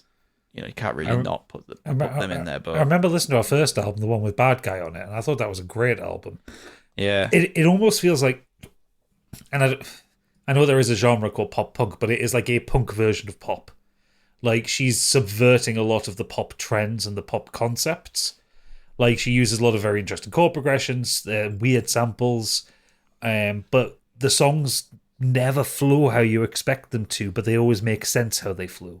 And I always this is exactly like how she arranges songs, because it's her and her brother, isn't it? Felix or something? Is like, that's the act. He's the producer and writes with her. Yeah. And yeah, they've got such a weird ear for music, but it's so interesting to listen to. I need to get on this one because I like listening to stuff that kind of fucks around with conventions and does something a little bit differently. You'll like it. It's got like lo-fi stuff in there that turns into like big electric guitar solos. There's like moody jazz pieces in there. Like I say, there's like there's synths and a bit of cheese in there in some of it, and I think it's a really, really good album. I've listened to it probably about 4 or 5 times. I've actually been listening to it again while we've been on the podcast tonight. How dare you? Why do you keep doing that, guys? I don't usually. Look at what Candy's doing. She does it all the time, mate. I'm having a little bop as we speak. I'm playing EVE Online in the background. Oh, what? This is ridiculous. This is my probably my favorite album of the year so far. Really? Yeah, I think she's great. And actually, I put my name down on the waiting list for the our company's box next year to see her. So. Oh yeah, because she's announced a tour, isn't she? Yeah, she's doing a tour next year. But yeah, I went back and actually started listening to some, because I've listened to some of her songs, and her, like, Spotify has like the top 5 streamed songs. Yeah. Listen from that to top to bottom. They're all completely different. Yeah. But all great. That's what you want, though, isn't it? You want an artist to not fit into a category, because then they can be called artist. Well, it's like, I mean, her two biggest songs are Bad Guy and What Was I Made For? That you cannot get 2 more different songs. But she's like, it's that one that goes, I'm a bad guy, duh, and then it goes boop boop boop boop boop boop boop. Oh yeah, I've heard it. Yeah, I didn't know that were her. Yeah, it's her. She's riding around on a little trike on the music video.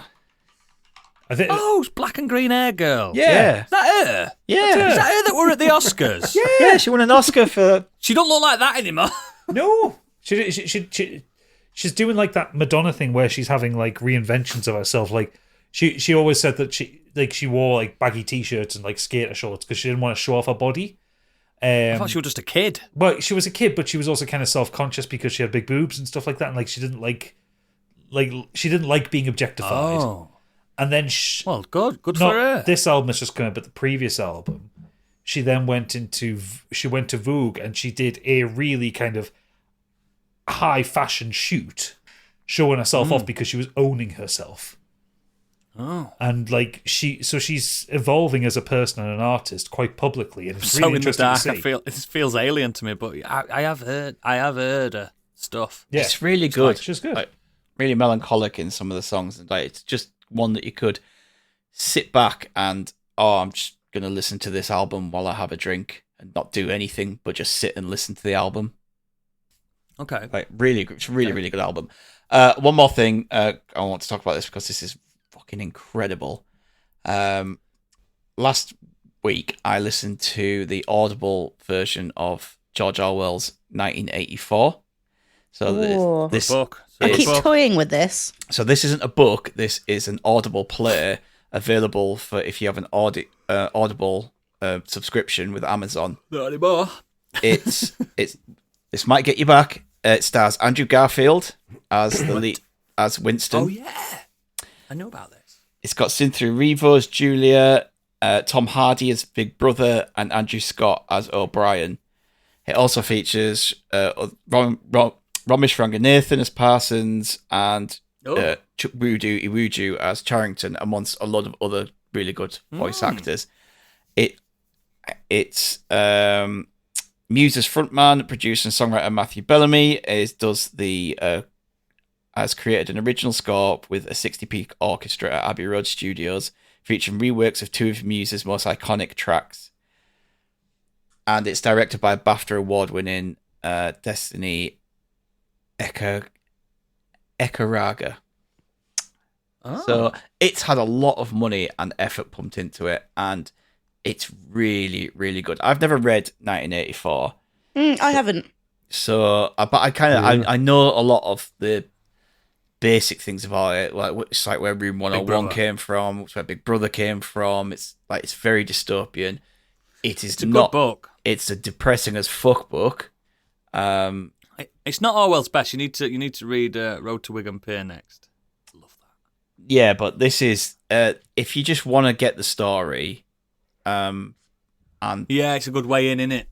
it is. It's brilliantly acted. The soundtrack is great. They've got obviously voices and like going over the background. So there's things where like people are talking to the main character, and you hear his inner monologue while you can still hear the other person talking. So it's like you're in his head. Yeah. And then you've got. I wonder if they're going to do Animal Farm like this as well. That's a good Orwell book. Yeah, stuff like that would like it works really, really well. Because Animal Farm's got a lot of talking. And I know it's animals talking, but who cares? Oh, that's Yeah, great. but you've got all the noise in the Fantastic. background when they walk around. There's, like you can hear the vehicles, you can hear like children playing, you can hear all this like the office workers going on, like talking in the background. It's like a full-on production. But it's definitely, if you've got an Audible subscription, it's free. So you don't even have to pay or use a credit for it. It's free. It's like 6 hours long. It's definitely worth your while. Spoiler alert: there is a sex scene in it, and There is in the book. yeah, and they do act that out. So just be aware that maybe keep it headphones only. when we do a play this Christmas again, we're going to do a sex scene in it, I think. That's how we're going to end Scott Sheep in it. One big massive orgy. Yeah. Finally. Yeah. But yeah, just the talent involved, the production values. It's a really, really good It's adaptation. mad. Did you actually like the story? Because it's mad when you think about that book. I think it was like 1930s, maybe 1940s, early 1940s. But it's mad. But that's what he thought 1984 was going to be like. Yeah. Do you know what the interesting thing about this is? They released it on the 4th of April, exactly 40 years after the date of Winston's first diary entry. Whoa, really? Yeah. Oh, that's cool. I did like 1985. There's been a few like film adaptations of it that have not been very good and stuff. But Well, I was thinking about this. I had a look and I was like, there's like one that came out in, it's like 1984 actually came out. And then there was a TV show yeah, there's thing. been some. And I was thinking, why has no one tackled this like modern? And then I finished listening to it. You I was thought, like, that's why. that's why. Because it's depressing as fuck. Yeah, it's not fun. I mean, I don't think any of his books are very uplifting. To be fair, when you think of Orwell, but yeah, it's mad that. I might give that a listen. So I might try and secure a copy. Yeah, if you've got Audible, then get it. It's free. There's a load of free ones on there. I'm going to listen to the Alien 3 novelization like play they did as well. Cool. They did a play Dig it. What? of Alien 3. Yeah, Yeah, and yeah, they did. Yeah. it's got Michael Biehn in it. Oh, wow. It's not Alien 3. It's the original, the script The that they were- screenplay. yeah, the screenplay Oh, that they were okay. that was gonna be based off until the studio got where involved. Newton Hicks survived. Is it Hicks? Not Hicks. Oh, that sounds interesting. Yeah, Hicks survives. Yeah, that's it. Sorry, yeah. Cool. Biggie, round us off. Finish me off. You'll be pleased to know I had a bigger week. Of course you did. Covered the movie. I made a guest appearance and covered the movie Cobra with 100 thingies we waffled about or something or other, whatever it's called. It's that was called fun. 100 Things We Learned from Film, and it's a great show. Never heard of it. But yeah, I haven't watched it. I great haven't fun. listened to it because I want to watch the film before I listen. Oh, it's a good Oh film. yeah, do it. Yeah, I had a lot of fun with Planty and John. It's not great. aged well, Stig. No. Not aged well. I won't say much more about that. You can listen to his lovely pod. But there is something that I do need to share with you. It's been a difficult time for me this week. Yep. My name is Biggie, and I am addicted to Baldur's Gate 3. Oh, It's happened. Damn, I thought Hello, it was Biggie. gonna. I I have thought it was done finally going to hand his nothing- resignation in. So sorry not to disappoint you. Yeah, I'm thoroughly addicted to it. I haven't done anything else. I've been tempted Gets to his watch other hooks stuff. into you, doesn't it? I'm literally about 8 hours in, and I thought I'd finished Act 1 because there was that big party scene at the camp, and then realised there's a couple of things I hadn't cleared up. So I went back and did them, and now I'm in Act 2 in the Shadowlands. Yeah. And Did you meet I've just Auntie done Ethel? Yep, I've done. Okay, so you didn't miss yeah, all, that's you great. didn't miss all that out. Good. No. Tough wank, but I got through it. Well, this is my problem because I'm like 8 hours in and I'm only getting to Act 2. I feel like I'm a bit of a completionist and I'm just trying to cover everything and enjoying it. Don't get me wrong. What Stig's done. But I've got FOMO. I don't want to. I feel like there's something I might miss. So I'm trying to cover the whole map and look at every single nook and cranny. And I've just done the is it the Rosie something monastery? Yeah. I just done that. So what, the end of it's Act 1? The last light in. I'm in the Shadowlands. Oh, right. Oh, yeah, sorry, yes.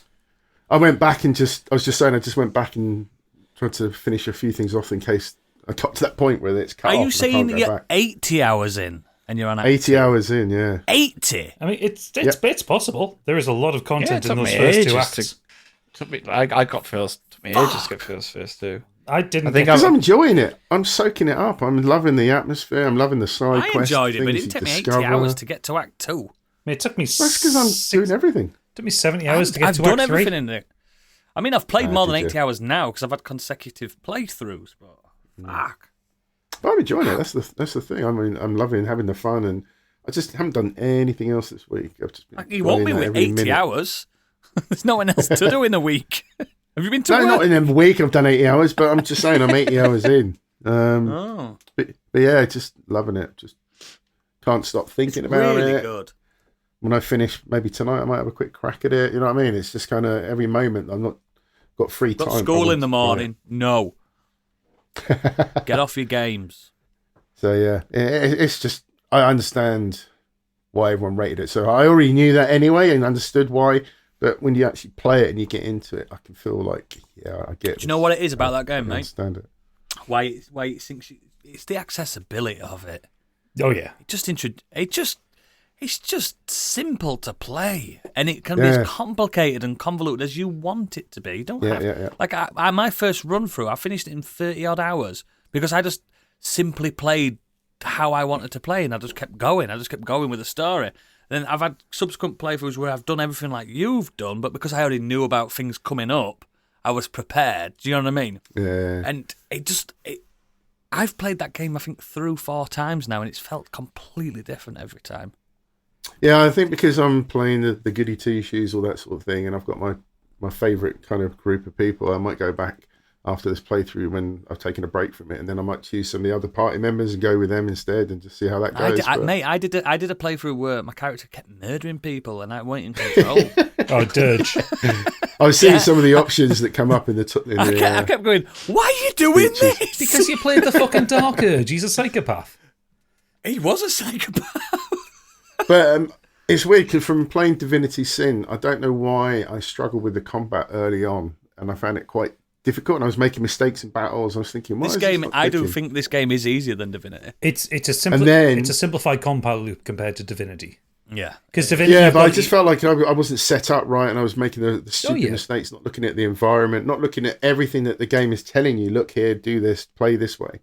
And then there was a great example. There was an area where there were the kobolds. They're in this underground basement level, I think it is. Yeah. And there's loads of that fire wine stuff everywhere. And I clocked that, and I was like, I'm just going to use fire arrows in this, or firebolt, whatever, and just literally owned the battle just by thinking for a moment logically what is in front of me. There was and I won't spoil what the encounter was, but there's an encounter the like penultimate encounter right before the ending, and I just couldn't get past it. I was just getting overwhelmed, and I just thought, you know what, I'm just going to turn invisible and get to the last boss, and it worked. I just walked my way through it. Polymorph as well. Polymorph is great for some of the Act 3 stuff. It's good in Scott's Sheep and all. Fuck you. Scott's Sheep back next week in week. I'm going to mention it. Oh yeah, we did Scott's Sheep, which was nice to go back to. So. Oh yeah. Excellent. Have our listeners been up to anything? They've been up to a few things, Oodles. Okay. Mike Halstead has been on, and he's got some things that you'll be happy about. So he says, finished Dead Boy Detectives and loved it. Great. I think I've convinced Beck to watch Good Omens now. I've listened to the audiobook, but I really want some Sheen Tennant action. It's some good Sheen Tennant action. I fucking love Good Omens. Both seasons. Their relationship is what you wish you could have a friend like. Yeah. Also, in series 2 of it, Gale from Baldur's Gate's in it, Tim Downey. Yeah, he is. I also caught up on Chicago PD, where the intelligence unit take on difficult cases. It's another Dick Wolf production, and in some cases they're even drafting characters from Law & Order SVU. So it's Law & Order, but not in New York. Then that's all we need to know. I've never, I don't know what it is. That's the second time I've heard that reference on Dick Wolf Productions. Talk about it on the Empire podcast this week as well. And then it's a crime thing, isn't it? A crime. Yeah, it's just police procedurals. I don't watch crime things. He also says, I'm most of the way through the X2 episode, and all I can say is it's yet another instance of you guys hitting it out of the park with your Patreon content, and if people can afford it, it's definitely worth the money.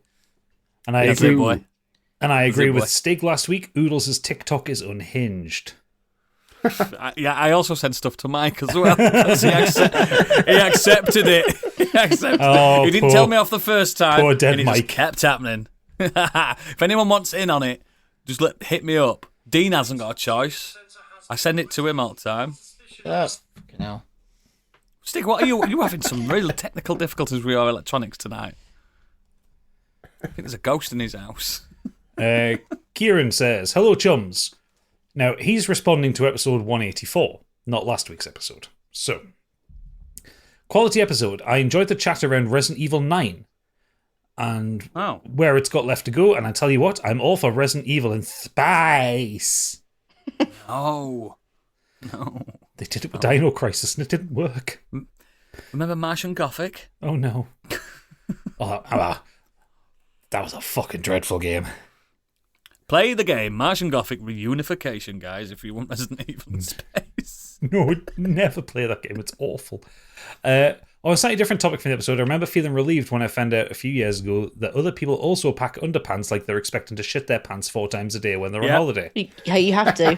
It's funny. You never know. Where I go. It's funny how big a worry it is for me, despite the fact it's never happened. Same. Anyway, moving on from space zombies and pants shitting, I felt like I've not been consuming very much media over the last few weeks, but that's a lie. I've actually been working my way through The Simpsons for a while now. Like any self-respecting person barreling towards 40, seasons 2 to 8 are burnt into my mind, and I can watch them forever. But season 11's where I usually stop. Specifically that episode with Mel Gibson that kicks off the season. Oh, yeah. But this time I persevered, and I've even got so far that it's the intro, which I think starts at season 20. He corrects this mistake later. Not that it'll surprise anyone, but my god, it's inconsistent. Though weirdly enough, around season 20 it seems to hit its stride again. Obviously it's no classic Simpsons, but they've clearly found a groove. You just need to ignore the almost constant fat jokes and the very of its time gay panic stuff. He's got way further than I have with Simpsons. I've just started season 22. Just 12 more to go and I'm up to date. I think I stopped at 10. I stopped I think I stopped at 14. I've stopped about 3 years after the film came out. Yeah, it would have been around 14, 15. 14, yeah. That's 20 years ago, that film. Shut up. No, not quite. 2007 that film was. Jesus. So nearly Bill. 20 years ago. He then says, P.S. 2 reasons why I'm stupid. 1, upon seeing episode 185 hit my feed this morning, I realised I sent this email between you recording and releasing 185, so I'm out of sync. Oh, no. In the last Listen sentence to them on the day. 2, Or don't as of last week because it was out of sync. Yeah. 2, in the last sentence about The Simpsons, I meant to put I persevered, and I've even got so far that it's the new intro. I pray you can forgive my idiocy. There's a new intro. The new intro went basically when the show went HD. Does it still have, like, playing the saxophone out of the school and the skateboard? Yeah, but it's like hitting the sofa at the end. It's Yeah, the same but, intro, like- just more shit happening in the background. Yeah, more shit happening, more references, more stuff that changes seeing new week to characters week. and stuff. Yeah. Huh. I like the simplicity of just getting to the sofa gag. That was a nice simple time. Simple time. There's a great sofa gag that everyone hates, which is like this really weird avant-garde art thing, which basically describes the entropy of The Simpsons. And so many people just think, oh, this is a bit shit and it's a bit boring, without realising it's actually mocking The Simpsons for what it is. It's telling a story. Yeah, It's fucking great. I'll send it to you later, Oodles. You'll love it. You'll think it's weird as fuck, but you'll love it. Yeah, I'll be into it. I don't think I'll ever go back to The Simpsons, but it's nice that someone is. It warms my heart that someone's still watching it, if you get me. Yeah.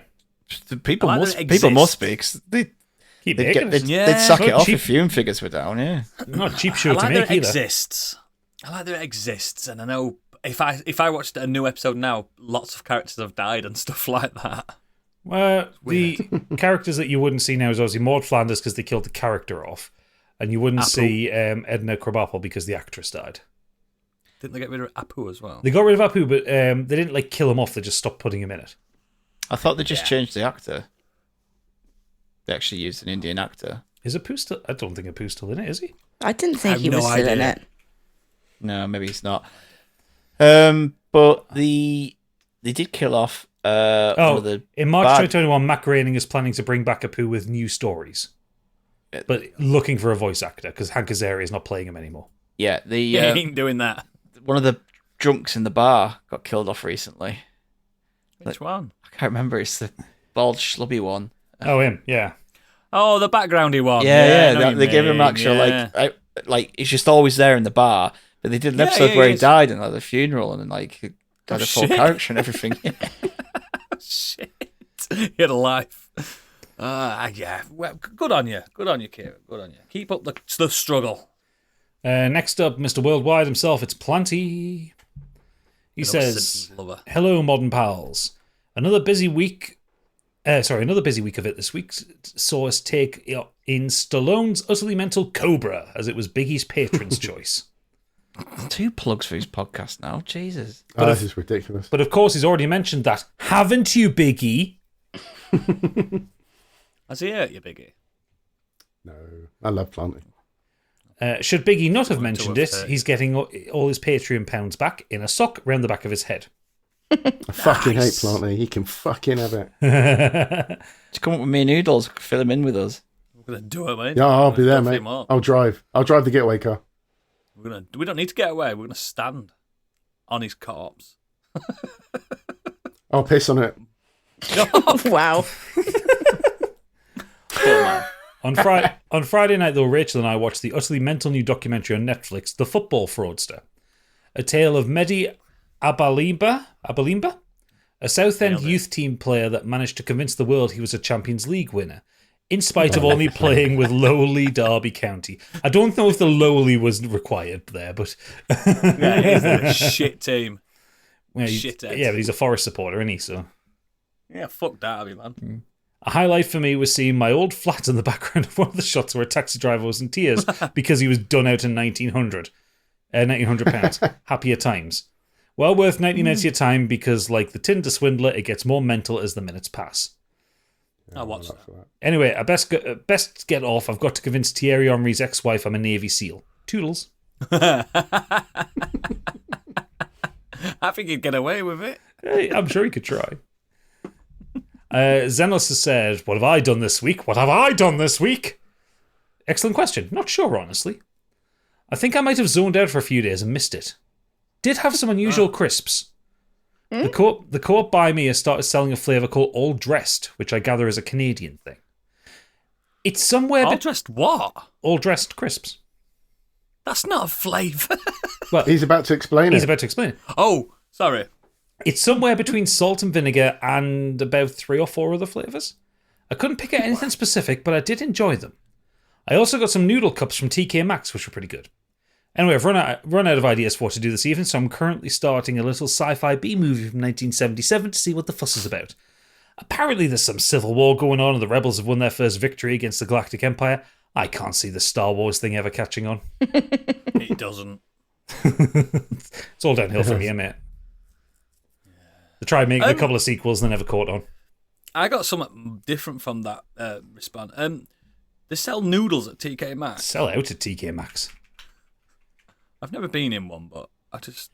Oh, you don't know what you're missing. It's a very TK Maxx strange shop. treasure trove. You can get anything. I thought it was just closed. No, they got a little food Oh. little pantry section. Yeah, the sells. I mean, it's all kind of it's a bit weird. It's a bit a bit weird random food, tat, though, isn't it? isn't it? I think it's Strange stuff that world we isn't live. successful when it's launched by companies, and they just chuck it off to them to sell instead. Yeah, it's like a slightly more upmarket B&M bargains at times. Like all that overstock shit. There's always this pink salt, isn't there? Yeah. Pink soul? What the fuck's pink soul? Pink, like posh salt. And there's not fucking pink. tons of it in TK. You can't... Salt can't be posh. It's not can be posh. It's a shop at mineral. TK It's Maxx. just a mineral. It's just it's just the mineral, but it's pink. That's all. It's just salt that's pink. Well, yeah, no, What the because fuck table is salt's wrong just with this sodium. country, man? So this is posh salt. The funniest part of any TK Maxx I've ever been in has always been the makeup section, because it's just a collection of just random collections of things from different makeup counters that have all had someone open them and stick their fingers Yep. in and check it Yep. out and all that. It's like so gross. Oh, wow. Or like all the nail polishes have been opened and like some teenagers put them on. Candy's looking down now. She used to do that. It was me. I'm gonna I got go in one and find out. I got an awesome leather jacket for 40 quid from there. So Yeah, they do some. I got some Street Fighter flip flops Gosh. Oh, with Blanca on one side and then Bison on the other. it's all about the like. As soon as it gets to about July, August, go for the Halloween shit because all the goths are out. But Yeah. we're all getting our Halloween plates and our Halloween fucking. Well, we say Halloween. It's just our normal homeware. Yeah, You- But it's just you got a guys call it pumpkin and Samhain, a don't you? cobweb on Yeah, it. yeah, that's right. and then they go Also- meet under the bridge. With our, yeah, with our, Techno goth. yeah, with our cancer monster. I'm just going to put the Thomas the Tank Engine soundtrack at the end of the page section, aren't I? Oodles, I've just Googled it. All Dressed is a potato chip popular in Canada. Ruffles, a major producer of the All Dressed potato chips, describes the flavour of as a mix of, and this sounds gross, ketchup, barbecue sauce, sour cream and onion, and salt and vinegar. No, I'm out. Oh, I'm in. That's I'm all. in. I'm out. I like you all lost of me at ketchup. I like all of those flavours on crisps individually. I don't know if I want to eat them together. I I'm gonna try it. vehemently don't like ketchup or vinegar. So Yeah, I'm out. I like vinegar, just not ketchup. Ketchup can get in the bin. I'm out. Fair enough. I don't eat anything pickled. Last up, Best Boy Angry Kirk got this in at the 11th hour. Literally, as we started recording, his email came in. I got bored to pick you, Kurt, because you could have just sent this in yesterday when you asked Yep. us. When you asked us as the no feedback, said no because we're doing it tomorrow. Could you send it then? Is it Monday related? He says, "Hi, ME crew. I know this might be too late for the episode, but I've been on the phone to Sky Broadband engineers for the past hour. I sympathise with you entirely." Is that what he's reviewing? 1 out of 10. Wouldn't use again. This week I've not done too much. Still on Balatro and continuing the 7 Deaths of Evelyn Castle book. I need to get that book. It sounds fucking great after the description last week. I've bought the audio, but with one of my credits. So I did, however, start the new series of Tokyo Vice. This is the HBO series based on the memoir of the same name. It's about an American journalist who works as a reporter in Japan but goes undercover in the Yakuza gangs of Tokyo.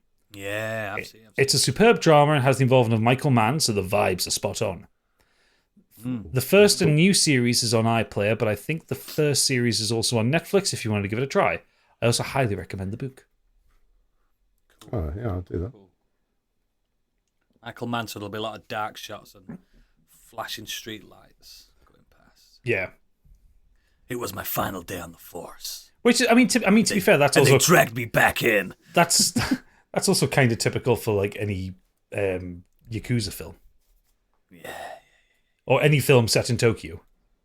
And then I realized I liked it. I am the Yakuza. Don. Nice. Is that everything? That's everything. As always, links to all our extracurricular activities are in our show notes and at modernescapism.co.uk. If you are a patron, you now have access to episode 2 of Modern Escapism. X2, where we talked about X2 at some kind of length. Please consider becoming a patron because it helps us out. It pays for everything, and we get to do all, like Mike said earlier, just delicious content. Some of our best work is behind a paywall because we save it. It's great stuff. We save it for the people who care enough to that. pay us money. Yeah, I know it sounds disgusting, but look, you all agreed to capitalism, and we're just enforcing it. Really, you know what I mean? Yeah, we're not a charity shop. Do you know what I mean? We're not a charity, is it? And Is it? without your monthly contribution, how is Biggie ever going to fight the charges?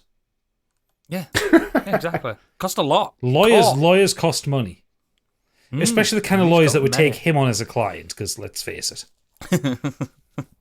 And I've got back-to-back cases too. Oh. Jeeves and Worcester. Oh, is it Randall and Hopkirk? I can't remember who's them lawyers, them really bad ones. Benson and Anyway. Hedges. Benson and Hedges. Kramer versus Kramer. Johnson and Johnson. Mumford and Sons. Yeah. Yeah, there you go. Them this guys. is why we don't podcast on a Monday. You're all losing your fucking minds. This is usually the end of the show, but again, it's not even usual anymore. This is just the norm. It's time for Candyland.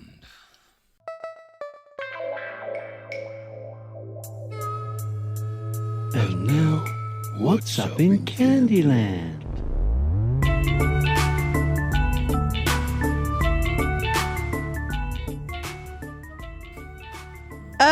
Cues. They're shit, aren't they? Yeah, Hate them. Hate them. but the thing is, we're British. We have to be good at it. Oh, we're excellent at it. But why not take that pressure off a little bit and insert like travelators? You know, like when you go to airports and there's the moving You're ground. obsessed with travelators, you. Yeah, but you know, like at supermarkets, and you put your food on, and they have a little pedal or something. I don't know what they're. Actually, I don't know how they do it. I Pedal, assume it's it's a a pedal. sensor. It's a sensor. The sensor. They're No, it's automatic. not. They do it themselves. It's a fucking Don't do it They themselves. do have, sensor. they have manual control as well. No, they don't. I used to work on the fucking don't. tills. It's a sense. They do I now. also I've know seen them titles. operate You're it. telling me that they're not. They haven't got their foot on a thing. So when they're ready, No, No. they haven't. It's not a car. There's a light have you never sensor noticed in the how far it edge. always- when the food gets to the end of it, it stops. Have you never noticed how it stops perfectly? Like they're busy yeah, because they're dealing really with another good customer, at it. but they're what, by professional. being able to Customer see the facing. left hand Skill job, side mate. and the right hand side at the same time. I worked on the tills at 16. I was shit at it. Well, it's just not because you skilled don't have a job. good But pedal they foot, that's can why you're too manually heavy move on it the along pedal foot. themselves. There was no They have pedal. seen You them pre- do it. There's no No, there is with a a manual button. button. There's a button, There's a button. not a pedal. Yes. Yes, there's a there button. is a button Yes. to stop it. It's a button to turn Emergency it off stop. and to emergency stop it. Yes, But there's no. It's not a pedal like a sewing What sort of- machine. No, Also, I know what that. kind of There isn't emergency a would they clutch have? on it. So I burnt out What kind the of clutch on my. grocery-based like emergency would they need to stop that thing for? Well, they It's a need to big like red take their button. foot off that pedal the example. in The case example, a child gets trapped, sucked into it. the example I was given in the training video from Safeway was a customer leaning over to pay for something, and their tie gets the hair. caught in it and dragged into it. Oh, the car, yeah. I love the way that you mentioned that Dragged baby into got caught in it. Is The there some length kind of of- some of those on the tills. How long would that emergency be going on for before someone screamed for help with this baby slowly moving along? What do we do? Is there like a can't Are you parallel still going to reach ask for a it. club card? Are you still going to ask for a club card when baby gets scanned? I want to know where it goes when he gets sucked into it now. It just goes back round. Yeah. It's hollow. With a big Underneath cr- there's with nothing big there. crunch marks on it. Why stop it? You'll be all right. Oh my God. I fear. Right. So look, can we go back to the original point? must is be you hate fascinated at queues, airports. And what you're going to say? People need to be put on. You want a till? Travelator. Say like you're in the airport or something, or you're just waiting for They a have them ride. in the You get airports. put on put on the travelator, and there's somebody with a. Well, no, because that's an automatic one. You need somebody with a pedal. So when they're ready for you, ready. yeah, and you can sit on it. There's a couple of chairs and everything. They might, like, when you're queuing for a ride or something, they could have like a little stop-off point for a toilet. Get off and get back on again. God. Well, yeah, but you get to sit down then, wouldn't you? I just have this image of as a traveller, and there's someone at the end with like On a pedal. Yeah, a pedal, but like a spinning wheel. You know, like getting the foot just constantly going, it's spinning. So does it work that if like you're having a really bad day, you reverse the travelator and yeet everybody out Fuck the them door? off. Yeah. Also, society as a whole have been queuing for 10,000 years. We know how to do it. I know that we Americans know don't. how to do it. We also know It's how been to mastered. we also know Completed how it, to mate. walk and ride horses, but we still use cars. Why not just make it a little bit easier? We still The evolutionary walk. next Do you step not walk in anywhere? queuing. Well, but I drive when I can. But what's the I don't walk to the Birmingham NEC. No. Oh, Candy, what's the shortest distance you've used your car for? Well, here's the thing. Next door neighbour. I live on a hill, so it's Yeah. actually pretty Here we short. go. So yeah, like down I've to used the top. car to go to the shop around the corner because when it's like 8 o'clock at night, it's like, oh shit, I've forgotten something. Or if I've forgotten something I need for tea, I just nip round the corner. I'm not going to walk there and back to. No, yeah, I there just might be pictured her ruffians. using a car to go over to the other I side will of if the I'm just road. going, if I've got a plan and I'm going into town, I'm going to the shop. But if I've missed something like, oh, I forgot to get some gravy, Yeah. nip to the shop and quickly nip out with the car. Well, yeah. it's important if you forgot gravy. It's Yeah, very that important. was just Can't admit to being a Yorkshireman that has no gravy. yeah, exactly. It's worth the emissions. But I'm just fascinated about how you just want people to stand on a moving floor rather than. Well, no, they stand don't on have to stand. It could be like it could On a almost be sofa. like a haunted house. Is this Like, is it this could be is like this one because you've big long just train. is this because you've been at MakerCon and you had to queue up for things? No, it was, It's it was trying it's to also get into this fucking in- America. I've been on a plane for 1,000 hours, and then I had to stand there Is for this another in the, hour. I'm sure you would have been happy to Is this in the stand after same- being sat down. You think, but no. Is this in the same universe as Space Wind?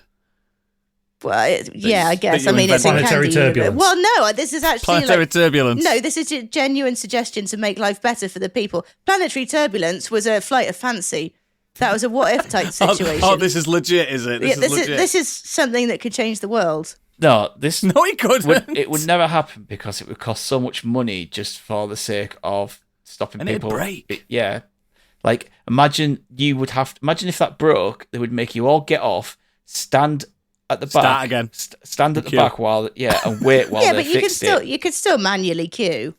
But just imagine like how much better. You can still manually queue. Yeah, you can. Yeah, but And imagine for certain people like, that do have struggle queuing, they either get fast tracks or like disability, they go through a different type of queue. We've mastered the art of queuing, Candy. I know you know how to queue. Why would you like? Do you have the choice to stand for 3 hours or sit and be like? I just wouldn't do it in the first place.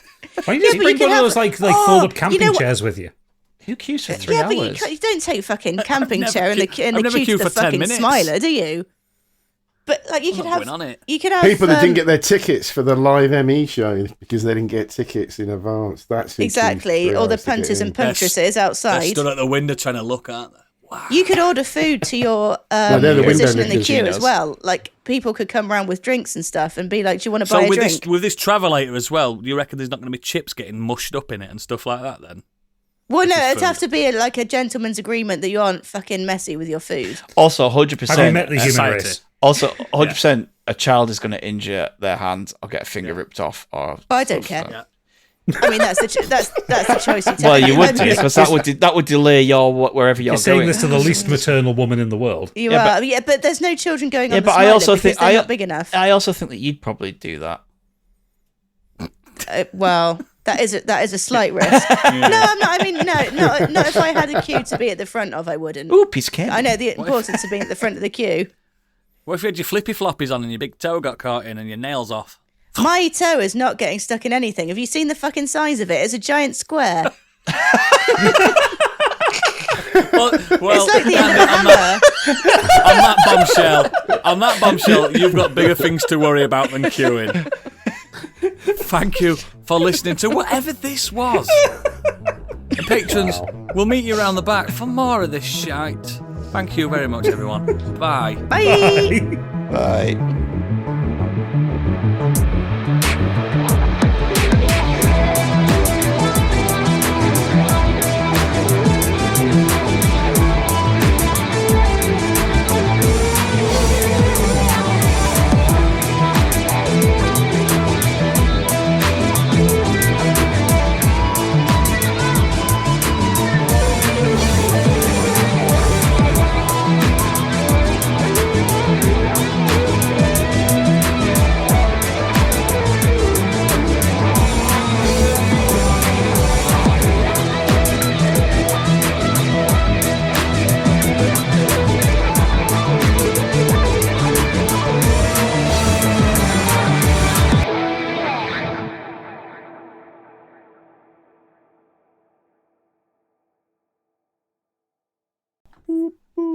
All aboard the podcast train.